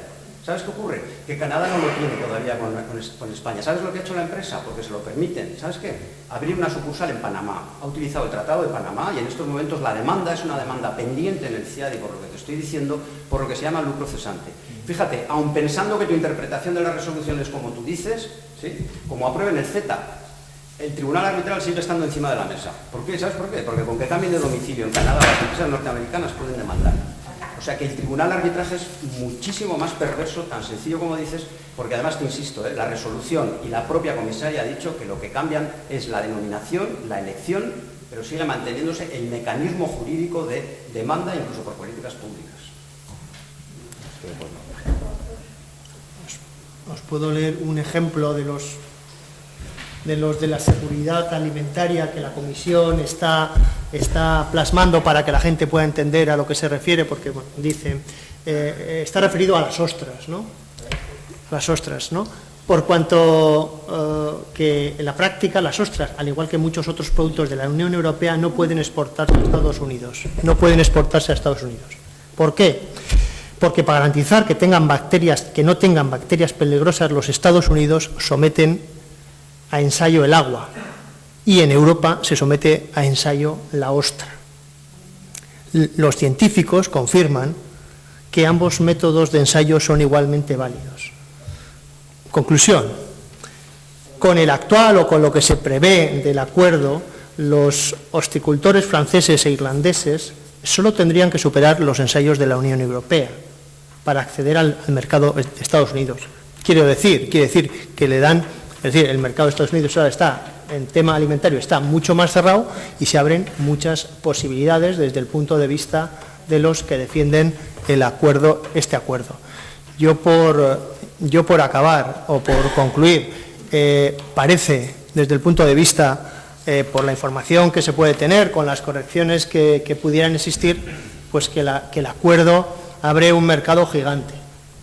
Y un mercado gigante es positivo para las pequeñas y medianas empresas. Puede ser muy positivo para las pequeñas y medianas empresas, porque para entrar en esos mercados van a tener que dedicar menos esfuerzos económico-financieros, sin más.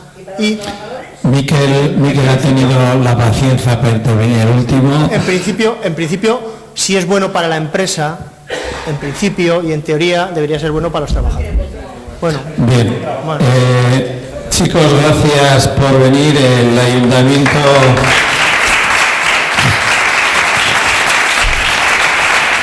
les da un pequeño obsequio que me encargo de repartir. Gracias a los cuatro y un polígrafo para que escribáis todo lo que habéis dicho.